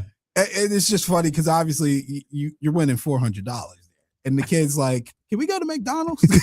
Like, yeah, you can go to McDonald's for months. If we're going to McDonald's, you're paying now, son. My Kentucky Derby moment is not quite as happy. I had maximum security, who was bumped out by Country House on contact that I was not ruled, right? Man, no, they claimed it was too much contact, so I think they disqualified him. I know I didn't win. My ticket said I won, but I didn't win. And the wild part is 2023, 24 when I was there. I think it was 23. When Mystic Dan 24, that was the 150th running of the Kentucky Derby. When Mystic Dan won, there's a picture of one of the jockeys literally holding on to Forever Young's like strap. Yeah, as they're coming down the stretch, which obviously wasn't intentional. But if there was ever contact that should warrant I see you're still a little bitter about that 10-1 on maximum security. I had a lot of money on that 10-1. But I've had a Country House winning was like, I think he was like 60-1. So that was a pretty big deal at that time. 65-1. Yeah, so that was a pretty big deal. Didn't have him to win, but had him in some boxes. Because again, that's how you should build your exotics. Because a trifecta means you get the first, second, and third place winner exactly right. But a box means they can finish, like a trifecta box means they can finish in any order and you profit. Yeah, as long as they're in the top 3, whatever horses you pick. So let's say you got a 1, an 8, 11, and a 14. Of those 4 horses, if you get 3 of them in the top 3, if it's box, you're going to get whatever the odds are. So you're paying a little bit, your profit margin comes down a little bit on those, but you increase your odds of winning. It depends. It depends on your combination. So my biggest bet I've ever won was Breeders' Cup on a trifecta. Okay. And that was the year I think Authentic won. So I don't. Yeah, if you're talking to me outside of Triple Crown, I know you're not gonna know. I may have worked for Daily Racing Form, which is like the top tier horse racing magazine out there. I may have worked for them for 2 years, however long I was before I was laid off. May have worked for them. I did not pick up anything. I was in their sports division. But for the folks who might say it's just horse racing and things like that, the amount of business that it would generate if Colonial Downs, because they're already on the map for turf racing, but if they hit the scene for dirt track racing. Like we already had Bob Baffert send the horse out here, and we had the Mott send the horse, and we've seen a couple other. Brad Cox, I think last year had a horse. Yeah, I know Brad Cox loves that track. And the late D. Wayne, Lucas, he won the Virginia Derby last year. So I know that the quality of the horses getting there has gotten better, but to get a Triple Crown race level winner at your track could just be so good for business in general. And it's not just the track. Like seriously, people flying into Richmond, you're flying into Richmond to get to New Kent. Yeah. It's going to be big business if we have a good showing. So I'm going to throw a couple bucks down on Incredible. I'm going to have a fun Saturday. Hopefully Incredible we'll try the Preakness too. Maybe. That'd be pretty big. Not seriously. That'd be pretty big. All right, we're going to get a break in here. Step aside. We're going to turn our attention to the NFL as ESPN ranked the 100 best picks, steals, and fits. I've got some things I agree with, and of course, some things I disagree with. That's coming up next. We also want to hear from you. The Radkey Insurance phone line, 804-327-0888. Give us a call up and talk to us about whatever you want to talk about. Hey, we'll get a break in. We'll step aside and be back with more right here on Fitz the Bill. 106.1 ESPN on-air interviews presented by the Herman Allen Plumbing Heating and Cooling Hotline with Lennox products that make the air in your home absolutely perfect. Make this Mother's Day a special one with handmade unique pieces for mom at Coconut Jewelry. 405 North Ridge Road or online at coconutjewelryrva.com. Download to see if you qualify. Not all customers will qualify. Transfer fees may apply. No Albert subscription required. Albert is not a bank. Albert Instant Loans are issued by FinWise Bank, member FDIC. Not an actual client. Terms apply. Kylie, what's wrong? I just got hit with a car repair bill. I'm behind on rent, and I feel like I can never save any money. Have you tried the Albert app? Albert is your financial assistant, helping you find ways to save and create custom budgets to actually grow your money. Plus, you can get up to $10,000 for big expenses or advance up to $1,000 fast when you need cash right away. Albert can get me up to $10,000? Exactly. Albert spots you in a pinch and helps you grow your money in the long run. I'm downloading Albert right now. Download the Albert app and use promo code QUICK to borrow up to $10,000 for whatever you need. The Albert app helps you budget better and save more money so you reach your financial goals faster. Download the Albert app right now and use promo code QUICK to borrow up to $10,000. Use code QUICK to borrow up to $10,000. Eisenhower Health is recruiting physicians across a variety of specialties. Physicians, your future starts here. Join a team where advanced care, compassion, and community come together. At Eisenhower Health, a nonprofit healthcare system in Southern California's beautiful Palm Springs area, medical excellence meets exceptional quality of life. Here, you'll deliver top-tier care with advanced technology, all in a place where sophisticated work-life balance thrives. Find your place at Eisenhower Health. Visit emc.org/MD to learn more. Welcome home. WorkZone is the one-stop shop for the hardworking man and woman. When it comes to the biggest selection, WorkZone has it. Over 15 brands of boots in all toe types, even boots for the ladies. WorkZone has jackets in stock for all seasons, from cold weather to lightweight. See why WorkZone will be your first and only stop for the best brands and comfort and workwear. And a gift card from WorkZone is always the perfect gift. Visit WorkZone on Temple Avenue next to the Ford dealership, WorkZoneVA.com, and check them out on Instagram and Facebook. This is advertising material. Our highways have become hunting grounds. The predators, 18-wheelers, 80,000-pound killing machines sharing the road with your family.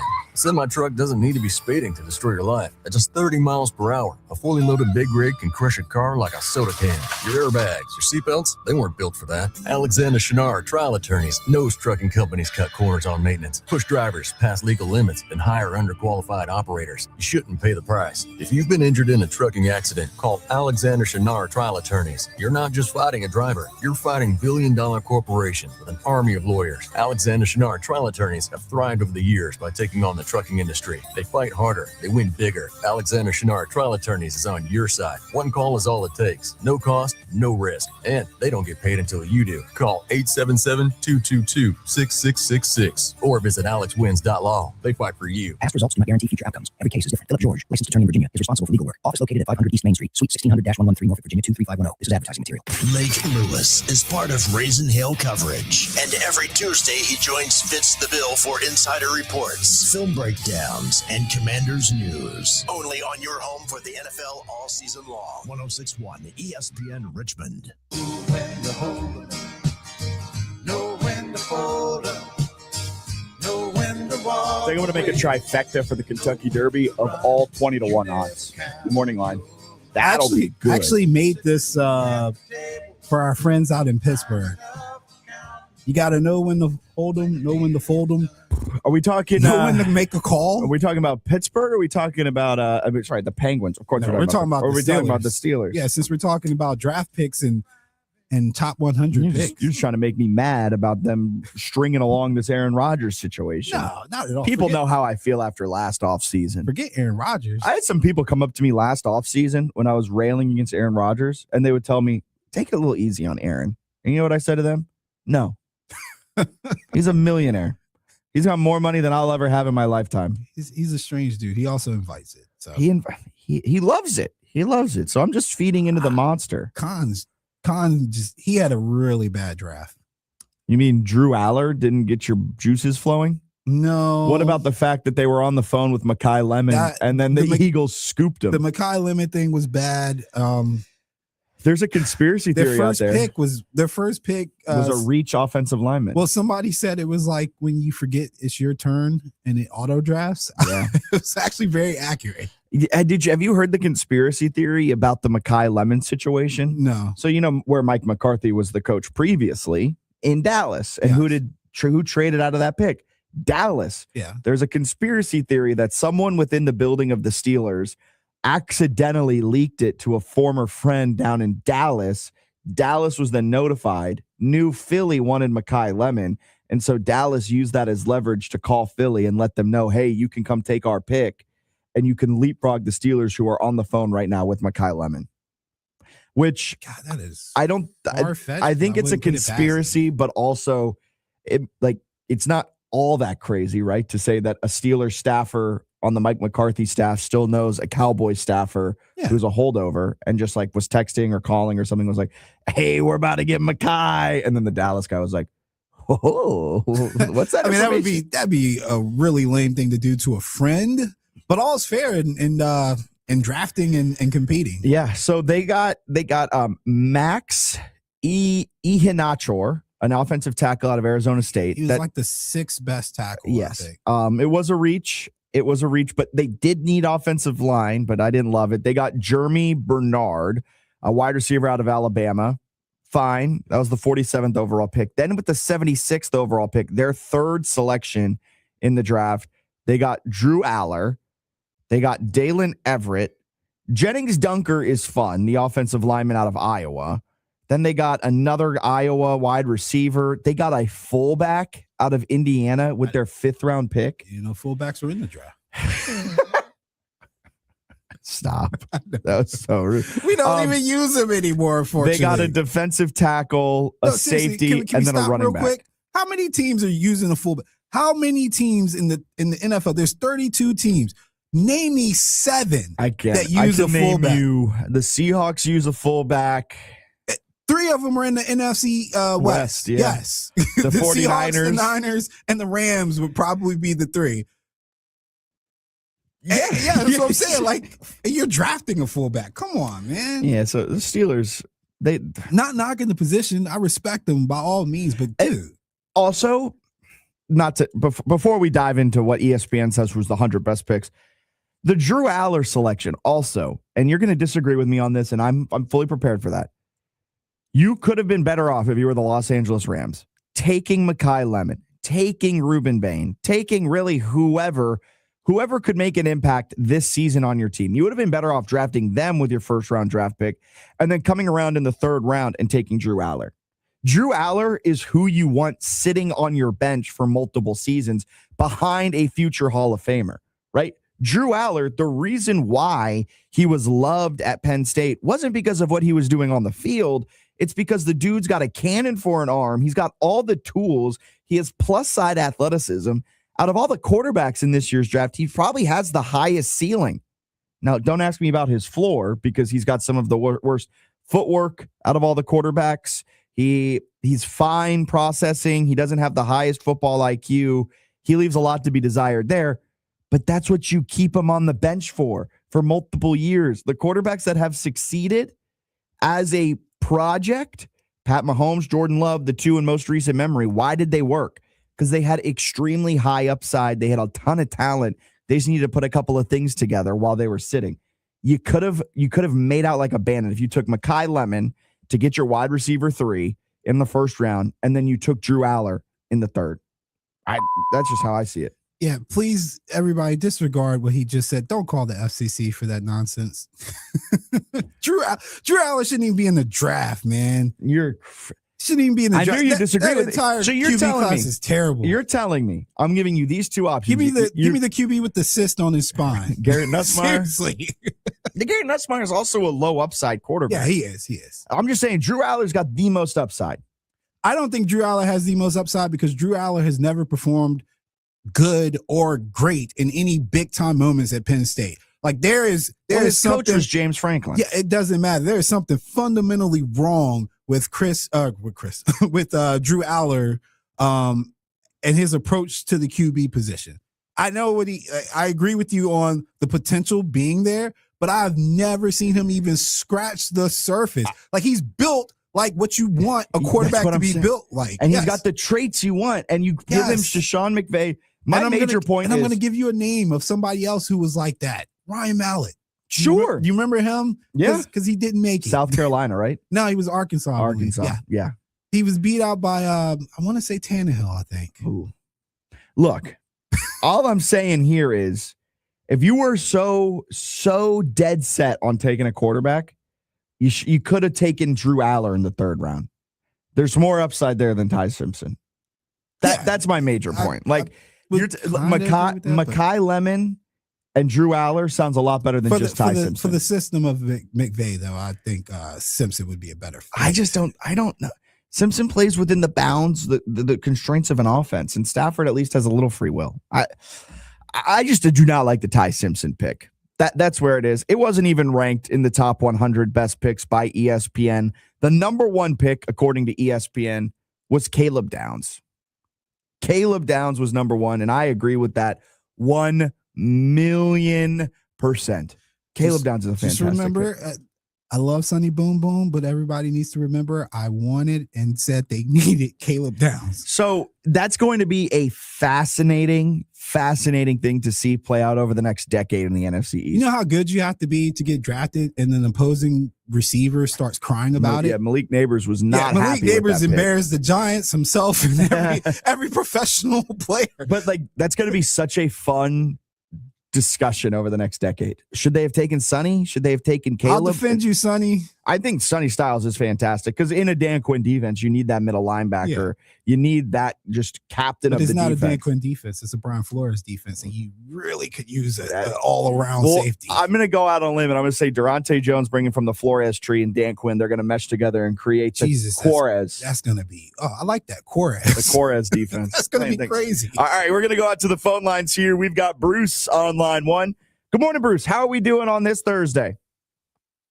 Good morning. Good Thursday morning, Fitz. Good Thursday morning, Alan. Hey, I'm not going to say anything, man, because I'm going to let y'all lead the drums tomorrow morning. When 76ers win tonight, I'm just going to let y'all lead the drums, man. I'm going to be quiet. I don't want to do anything funky. But I wanted to call you guys this morning because I love the conversation last hour regarding, Celtics big three and LeBron joining the Heat to form a big three. Fitz, Allen, what would y'all say is the first NBA big three? Because I have an answer, and I would love to hear your answer. First NBA big three. I feel like you're going to go deep cut and go way back. The first one in my mind is the Boston Celtics with KG, Ray, and Paul. No, I would say but it's probably something even further. If it's not Bird, McHale, and that era, it would be probably when Magic was with Kareem, and they had a third. Yeah, they had. Bruce, what's your answer? So the first, successful. So Bird and McHale was drafted from Minnesota to go to Boston. Parrish was traded from Golden State. Bird was already in place.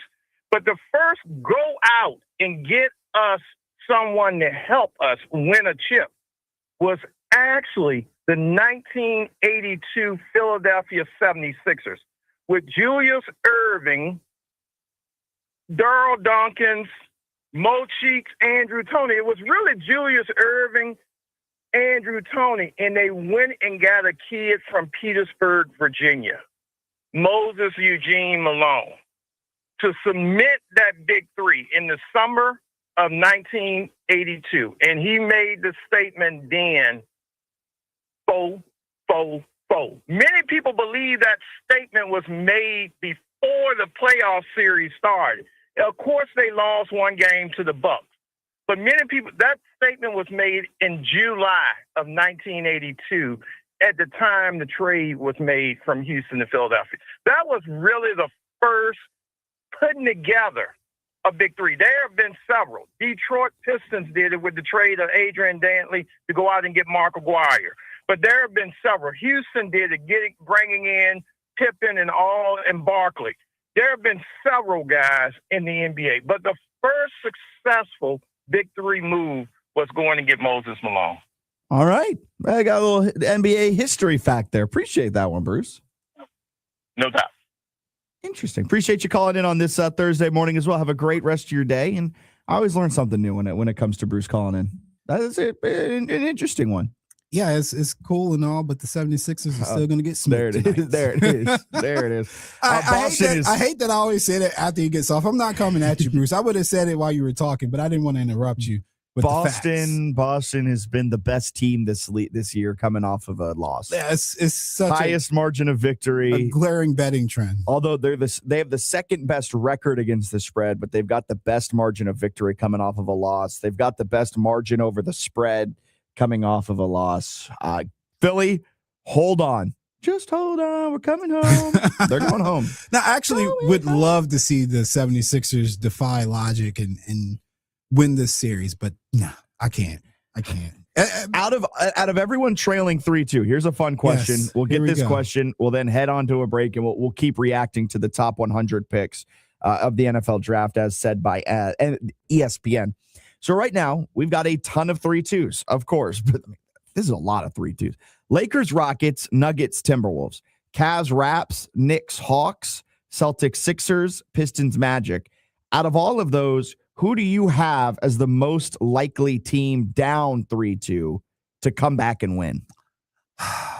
I want to say the Nuggets, just because they don't have to go against and I know again they've got closers. And you're gonna need that if you're down 2-3. And they've got arguably the best player in the NBA right now. You're gonna need a closer. It's almost low hanging fruit there, but I would say I give the 76ers the nod for the second best attempt because Detroit slander. Just because Detroit's up 3-2, right? No, Detroit down 3-2. Oh, wait. I thought they were up 3-2. Why did I think they were up 3-2? All right, I because they're the Detroit. 1 seed. They're the 1 seed. Sorry. They should be up I gave 32. you too much credit. I was like, Detroit. wow, you really did give. 76ers are the third. Yeah, okay. I would put Detroit as the 1, Nuggets as the 2. We still haven't seen playoff Pete. He's got one in him. I know he does. Maybe. I know he does. It's gonna be a fun one. Boston 5.5 point favorite here tonight. Good luck, Philly. It's gonna be a fun one. All right, let's get a quick break in. We'll step aside, then we'll be back. Keep reacting to the top 100 draft picks of the NFL draft, as said by ESPN. If you want to talk Braves baseball, Here comes some late night dynamite here at Truist Park. there's only one place in town to turn for all the action. 106.1 ESPN, bringing you nonstop Braves action all season long. High in the air, deep to left field. That's a long gone daddy. Presented by our friends at Park & Go. Support comes from Amazon Business. Free your team from time-consuming procurement tasks. Discover smart business buying where unmatched selection meets AI-driven tools to simplify complex processes so you can focus on what matters most. Learn more at amazonbusiness.com. Giving your liver a spring cleaning is easy with Active Liver from New Nordic, the delicious daily detox that will keep you feeling your best. Search for Active Liver by New Nordic on Amazon or pick up some at your local CVS, Wegmans, or GNC. If the world were like a Sleep Number mattress, everything would adapt for your comfort. Because as your life changes and your body changes, Sleep Number mattresses adapt and shift to give you personalized comfort night after night. And now everything's on sale during our Memorial Day event. Save up to $1,200 on mattresses for a limited time. To experience a whole new world of comfort, visit a Sleep Number store or go to sleepnumber.com. Sleep Number, to a good life sleep. This is advertising material. You know how some people say, I got a guy for that. Well, Alexander Chenard Trial Attorneys, they got all the guys. Medical bills piling up, they got a guy. Insurance company playing games, they got a guy. Police report missing crucial details. Yeah, they got a guy for that too. Here's the thing about getting injured in an accident. Your job is not to become a legal expert overnight. Your job is to heal. That's why Alexander Chenard Trial Attorneys built a team to handle everything else. Investigators who reconstruct what really happened. Medical experts who document your injuries. And negotiators who speak insurance company fluently and don't back down. They deal with the endless paperwork, the runaround phone calls, the corporate lawyers trying to lowball you into settling for pennies. You focus on getting better. They focus on getting you paid. Here's the best part. They don't get paid unless you do. No upfront cost, no risk to you. One call gets you the whole team. 877-222-6666 or visit alexwins.law. Past results do not guarantee future outcomes. Every case is different. Philip George's licensed attorney in Virginia is responsible for legal work. Office located at 500 East Main Street, Suite 1600-113, Norfolk, Virginia 23510. This is advertising material. Bonaire Shell is family owned and operated and has been serving the Richmond community for over 20 years. At Bonaire Shell, you'll find old school service with modern day technology. And our certified technicians will get you back on the road in no time. Stop by for a quick fill up, shop for new tires, ask us about a check engine light, or let us help with any of your auto service needs. Find us at 8762 Huguenot Road near the historic Bonaire section of Southside and online at bonaireshell.com. Give the gift of timeless beauty this Mother's Day at Coconut Jewelry, where every piece is handmade with care and designed to be as unique as she is. From delicate necklaces to bold, personalized creations, you'll find something that speaks from the heart. Visit us at 405 North Ridge Road to find your next family heirloom or bring in a cherished favorite piece for expert repair. Make this Mother's Day unforgettable. Choose a gift that lasts at Coconut Jewelry. Online at coconutjewelryrva.com. Hey, Richmond, looking for more Fitz the Bill content and behind-the-scenes looks into the show? Well, follow us on Instagram at Fitz the Bill ESPN RVA. You'll get all of the clips, exclusive hot takes, and so much more. Follow us at Fitz the Bill ESPN RVA on Instagram. Let's go. Welcome back in. Fitz the Bill on this Thursday morning. I'm Jack Fitzpatrick. Alan alongside. taking a look at what ESPN ranked as the 100 best picks, steals, You know what I was and thinking? fits. What? Can we trust ESPN? No, and that's where I'm going to start exactly there, because they ranked Sonny Styles. And I'm not trying to be a homer with this, and I'm not a homer. I'm a Seahawks fan. I might be a little bit of a homer loving Sonny. Ooh, don't make that mistake. Sonny Styles, because Bam Bam would knock me out. They ranked him as the 12th best pick in this year's draft. I feel as Did they if say why? They just think what is the criteria? they're just vibes. Yes. Who their favorite picks are. Yeah, but they put Sonny Styles at 12, and a couple of the picks in front of him. One of them, of course, Caleb Downs. Mekhi Lemon was the 4th best pick. D'Angelo Pons they had as the 8th best pick. Mansour Delane was the 3rd best pick. I just think if we're putting Mansour Delane at 3, Sonny Styles is much better. Sonny Styles, I get it. He's an off-ball linebacker, and positional value, all of that stuff makes it where he's a little like you're going to be paying a lot of money for Sonny with the 7th overall pick in comparison to where other linebackers are getting paid. He's going to be like a top 20 paid linebacker in the NFL before he even plays a single down. I understand about all of that. But in the Juarez defense, which I have now dubbed it. I like it. Yeah, Dan Quinn. Dan Quinn has his style of defense, and he brought in an outside mind in Durante Jones. Way better than PMJ. Look, some of them hit, some of them don't. This isn't perfect. This isn't an exact science. As a nickname creator, you hit some, you lose some. I'm just saying. D'Angelo Pons, deep end. Although I have to give that to Bennett, my co-host on the Jamie Sports News podcast. Deep end. Pons, deep end. You don't want to test the deep end? No, I got that one fits. That is good. But yeah, then there's some like PMJ. I'm going to stick to that, though. I'm going to stick to Phil Martelli Jr.'s PMJ. But Sonny Styles is needed in this style of defense. Dan Quinn, his entire career, has had an A-plus level middle linebacker for a large portion of his defensive coordinating life, right? It's been Bobby Wagner. He had him in Seattle. He brought him over to Washington. In Dallas, he kind of varied his defense up a little bit. But he had a solid middle linebacker. He just got hurt. Was it Leighton Vander Esch during his time there? Yeah. It was Vander Esch during that time. It was solid, but he relied a little bit more on his defensive backs. But the second he could bring back Bobby Wagner, what did he do? Brought back Bobby Wagner. And now they didn't re-sign Bobby. And so you had a massive hole there in your middle linebacker, your Mike. And so Sonny Styles fills that perfectly. People are comparing him, and I agree, comparing him to Fred Warner. That fits. And if you're saying you just drafted a potential Hall of Famer, then that's better than 12th. That's better than 12th, especially if you're putting Mekhi Lemon as 4th and Mansour Delane being a 3. Because I don't think we talk enough about Mansour Delane and that pick at 6 for the Kansas City Chiefs. Kansas City fell for the smokescreen Washington was putting out in a big way. Washington was putting out this smokescreen that they were going to go and get Mansour Delane with the 7th overall pick. But Lake Lewis Jr., host of the Lake Lewis Jr. show, which you can hear tonight from 6 to 7 p.m. You can hear it on Tuesdays as well. You can hear him on this show as well. He's our Commanders insider. He's been saying Sonny was their guy. It was either Love or Styles. Love goes 3, of course, to the Cardinals, which means Styles was the guy at 7. Delane wasn't really ever the guy.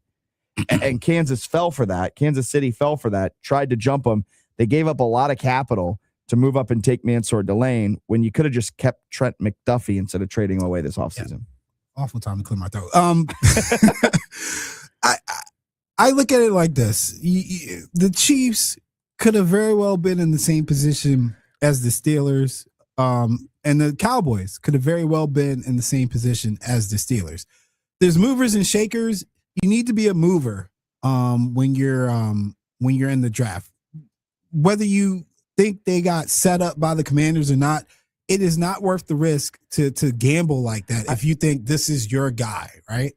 Yeah, that's true. Like it's just really not. But I disagree with the fundamental portion of it that this was their guy. Yeah, but I'm saying it's based on what they think. Yeah, no, I know. Yeah. But like from my perspective, and as I'm rating this, when I see them at 3, I just don't agree with that. For the main reason of Kansas City desperately needs an offensive lineman. You should trust your defensive coordinator and Steve Spagnuolo, who has coached up multiple late round defensive backs into becoming all pros or pro bowlers at the very least.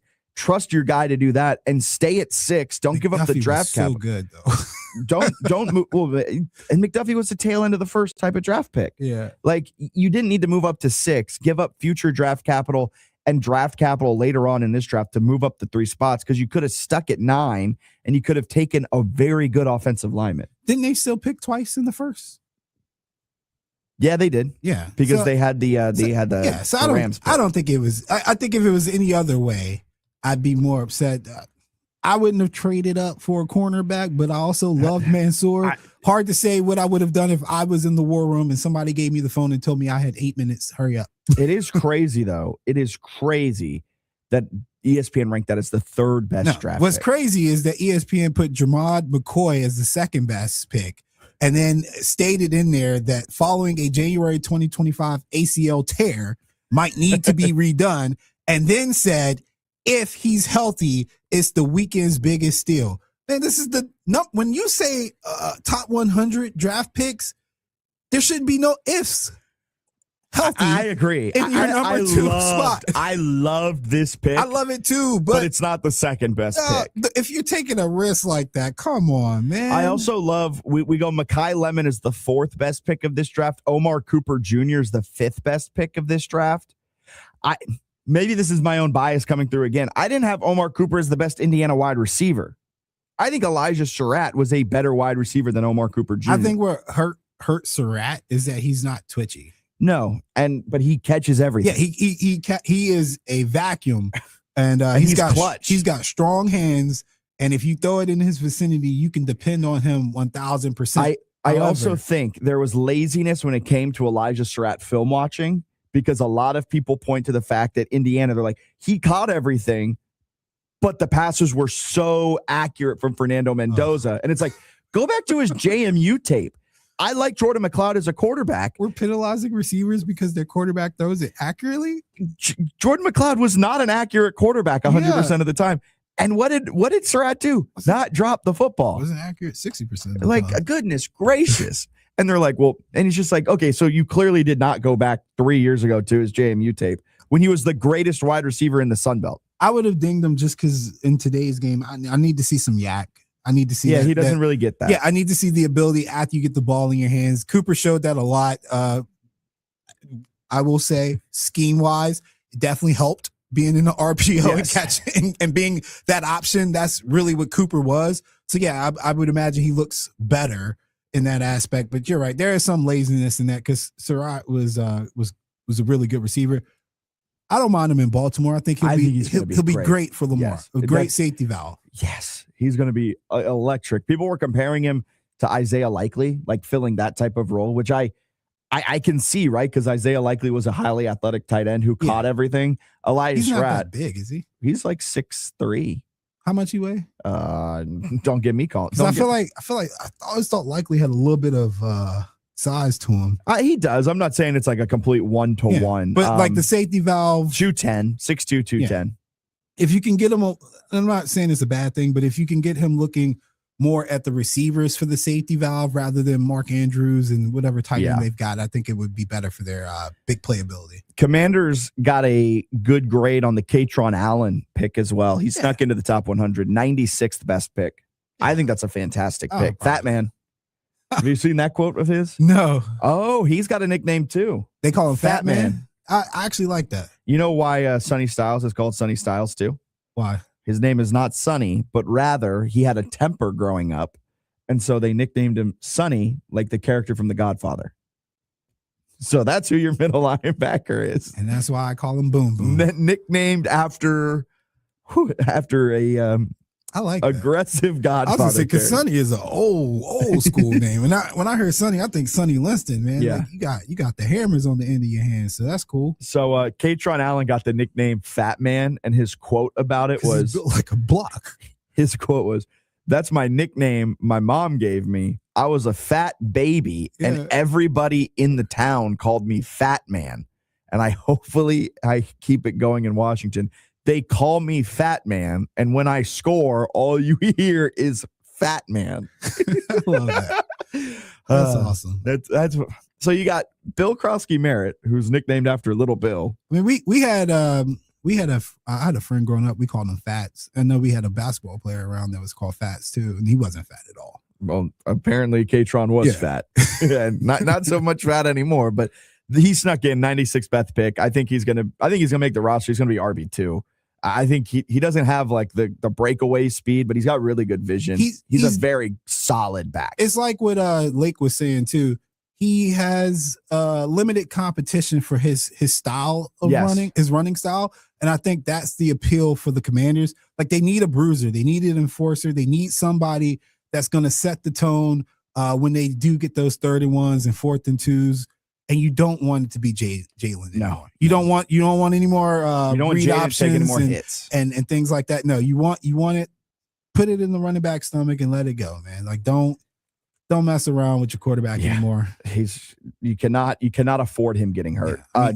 I was gonna say the Ravens got away from it a lot too when they got Derek. Exactly. And then the 8th best pick, according to ESPN, was D'Angelo Pons. I agree with that one. I agree with that. 5. He is going to be the best corner in this draft. He is going to be an absolute dog. All 5'8" of him. I can't wait, man. He's so good at attacking the ball. Yes, he's 5'8", but he jumps like he's 6'5". Yeah, and again, when you see somebody that short, you assume I'm going to put somebody taller or bigger on him. But because he plays the ball, which is a lost art nowadays, doesn't really matter. Doesn't really matter the size. And he's got the hops to jump with those people on the 50-50 balls, and he's not afraid to tackle. So it's good to see him go to a team like the Jets because Aaron Glenn will definitely utilize his playing style. His vertical is essentially the same vertical as LeBron James. Let that sink in. Now, granted, LeBron's 6'8" and D'Angelo Pons is 5'8", but they still are able to generate the same amount of power. I love it. It's like Nate Robinson in the NFL. Exactly. All right, let's get a quick break in. We'll step aside. Then we've got another thing I've got to get off my chest about the NBA draft lottery. I'm coming for you, Adam Silver. That's coming up next. Hey, Mom, now that I have an after-school job, I think I want to buy a drum kit. Okay, rock star. Let's look at your account. When kids start making money, Chase has easy-to-use tools and expert bankers to help them learn how to manage it.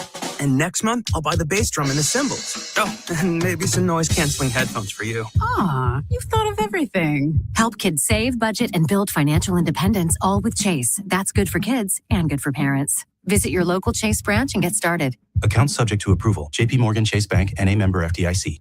Snapshot from Progressive wasn't created for just anybody.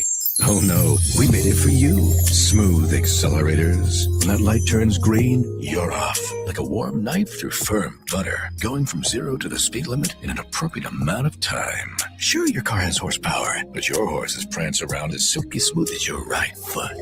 Fancy Prancerton. With Snapshot, safe drivers like you get personalized rates based on your driving habits. Sign up today at Progressive.com. Progressive Casualty Insurance Company and Affiliates. Snapshot not available in California or from all agents. Get the latest update on Henrico County sports tournaments, happenings, and future events on ESPN Richmond's newest segment, the Henrico Huddle. Join Henrico Sports and Entertainment Authority Executive Director Dennis Bickmeyer as he joins Bob Black on the Sports Huddle. For more information on Henrico Sports and Event Center calendar, visit online at henricosea.com or tune in to the last Wednesday of each month for the Henrico Huddle on 106.1 ESPN Richmond.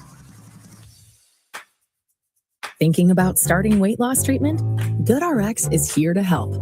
We offer FDA-approved GLP-1 medications prescribed by licensed providers, including the Wegovy tablet, with straightforward pricing and pickup at your local pharmacy or delivery to your door.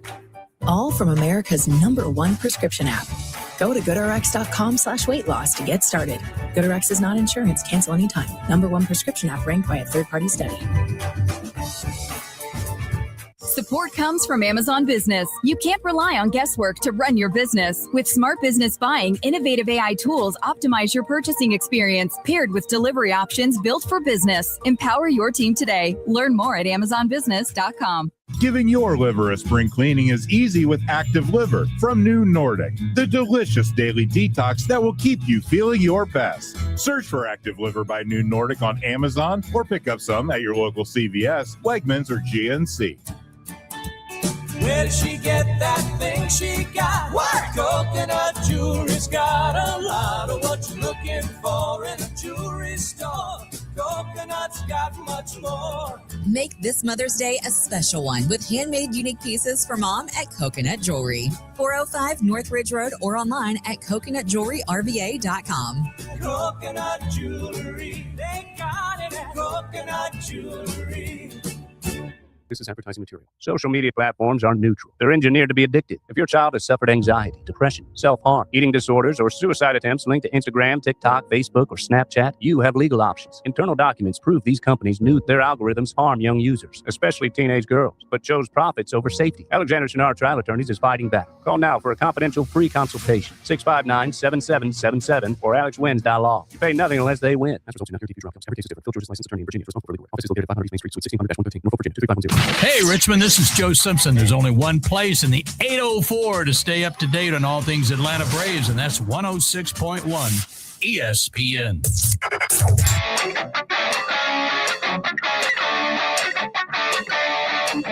Oh, another free one. Thanks, dog. You always hook me up. Another hour of the fun stuff on deck. Another one of your nonsensical rambling stories. And another round for everyone on me. I don't want to hear another peep. Okay, all right, here's another one. Another thing about the NBA draft lottery, the league just can't get out of its own way. We talked about it yesterday in News or Snooze, the 3-2-1 lottery setup, right? The NBA has disclosed a new anti-tanking draft reform called the 3-2-1 lottery. Catchy name, right? Well, not too catchy of an actual thing when you actually dive into it. It's set to begin in the 2027 draft. An owner vote is scheduled for later in May. The lottery will expand from 14 to 16 teams with flattened odds. Non-postseason teams outside the bottom three, spots 4 through 10, will get 3 lottery balls each. The bottom 3 teams, what they're calling the relegation zone, receive only 2 balls as a penalty. Play-in teams in the 9-10 seeds, they both get 2 balls, and losers of the 7 and 8 play-in games get 1 ball. The relegation zone creates a floor and ceiling dynamic. Bottom 3 teams can't fall below the number 12 pick, but the other 13 lottery teams can fall as far as number 16, which is incentivizing teams to avoid the bottom at all costs. But let's put that into percentages rather than lottery balls, right? If you've got the worst record in the NBA, you've got a 5.4% chance to get the number 1 overall pick. Second worst, third worst records in the NBA, 5.4%. 4th through 10th worst, that's right. You could be the 10th worst team, and you've still got an 8.1% chance to get the number 1 overall pick. You're the 10th worst team in basketball, and you've got a better chance to get the number 1 overall pick than the worst team in basketball. As a reminder, back in 2019, the NBA already flattened the odds a considerable amount. From 1994 to 2018, the worst team had a 25% chance to get the number 1 pick. Second worst, 19.9% chance. Third worst, 15.6% chance. Then in 2019, the NBA decided to curb tanking. They're going to flatten the odds. 3 worst teams all had a 14% chance to land the number 1 pick. And that change clearly didn't work as it was intended to curb tanking. If anything, it made the problem worse. Why? Because bad teams stay bad because your chance at landing a franchise-changing player decreased significantly. Look back over time. How did or does small market teams find success? It's simple. It's the draft. Cleveland got LeBron. Milwaukee got Giannis. And they also got lucky that he developed into what he became. And you could even look at the Utah Jazz, who got Donovan Mitchell.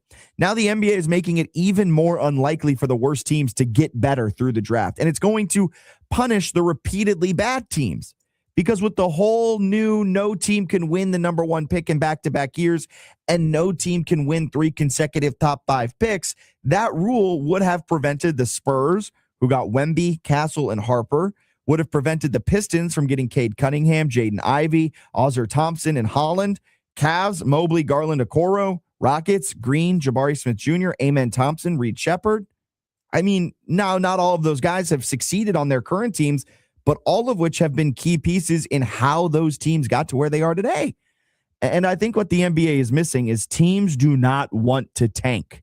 Unless, I guess you're the Trailblazers, who we may talk about tomorrow. They hate spending money. But genuinely, teams don't want to tank.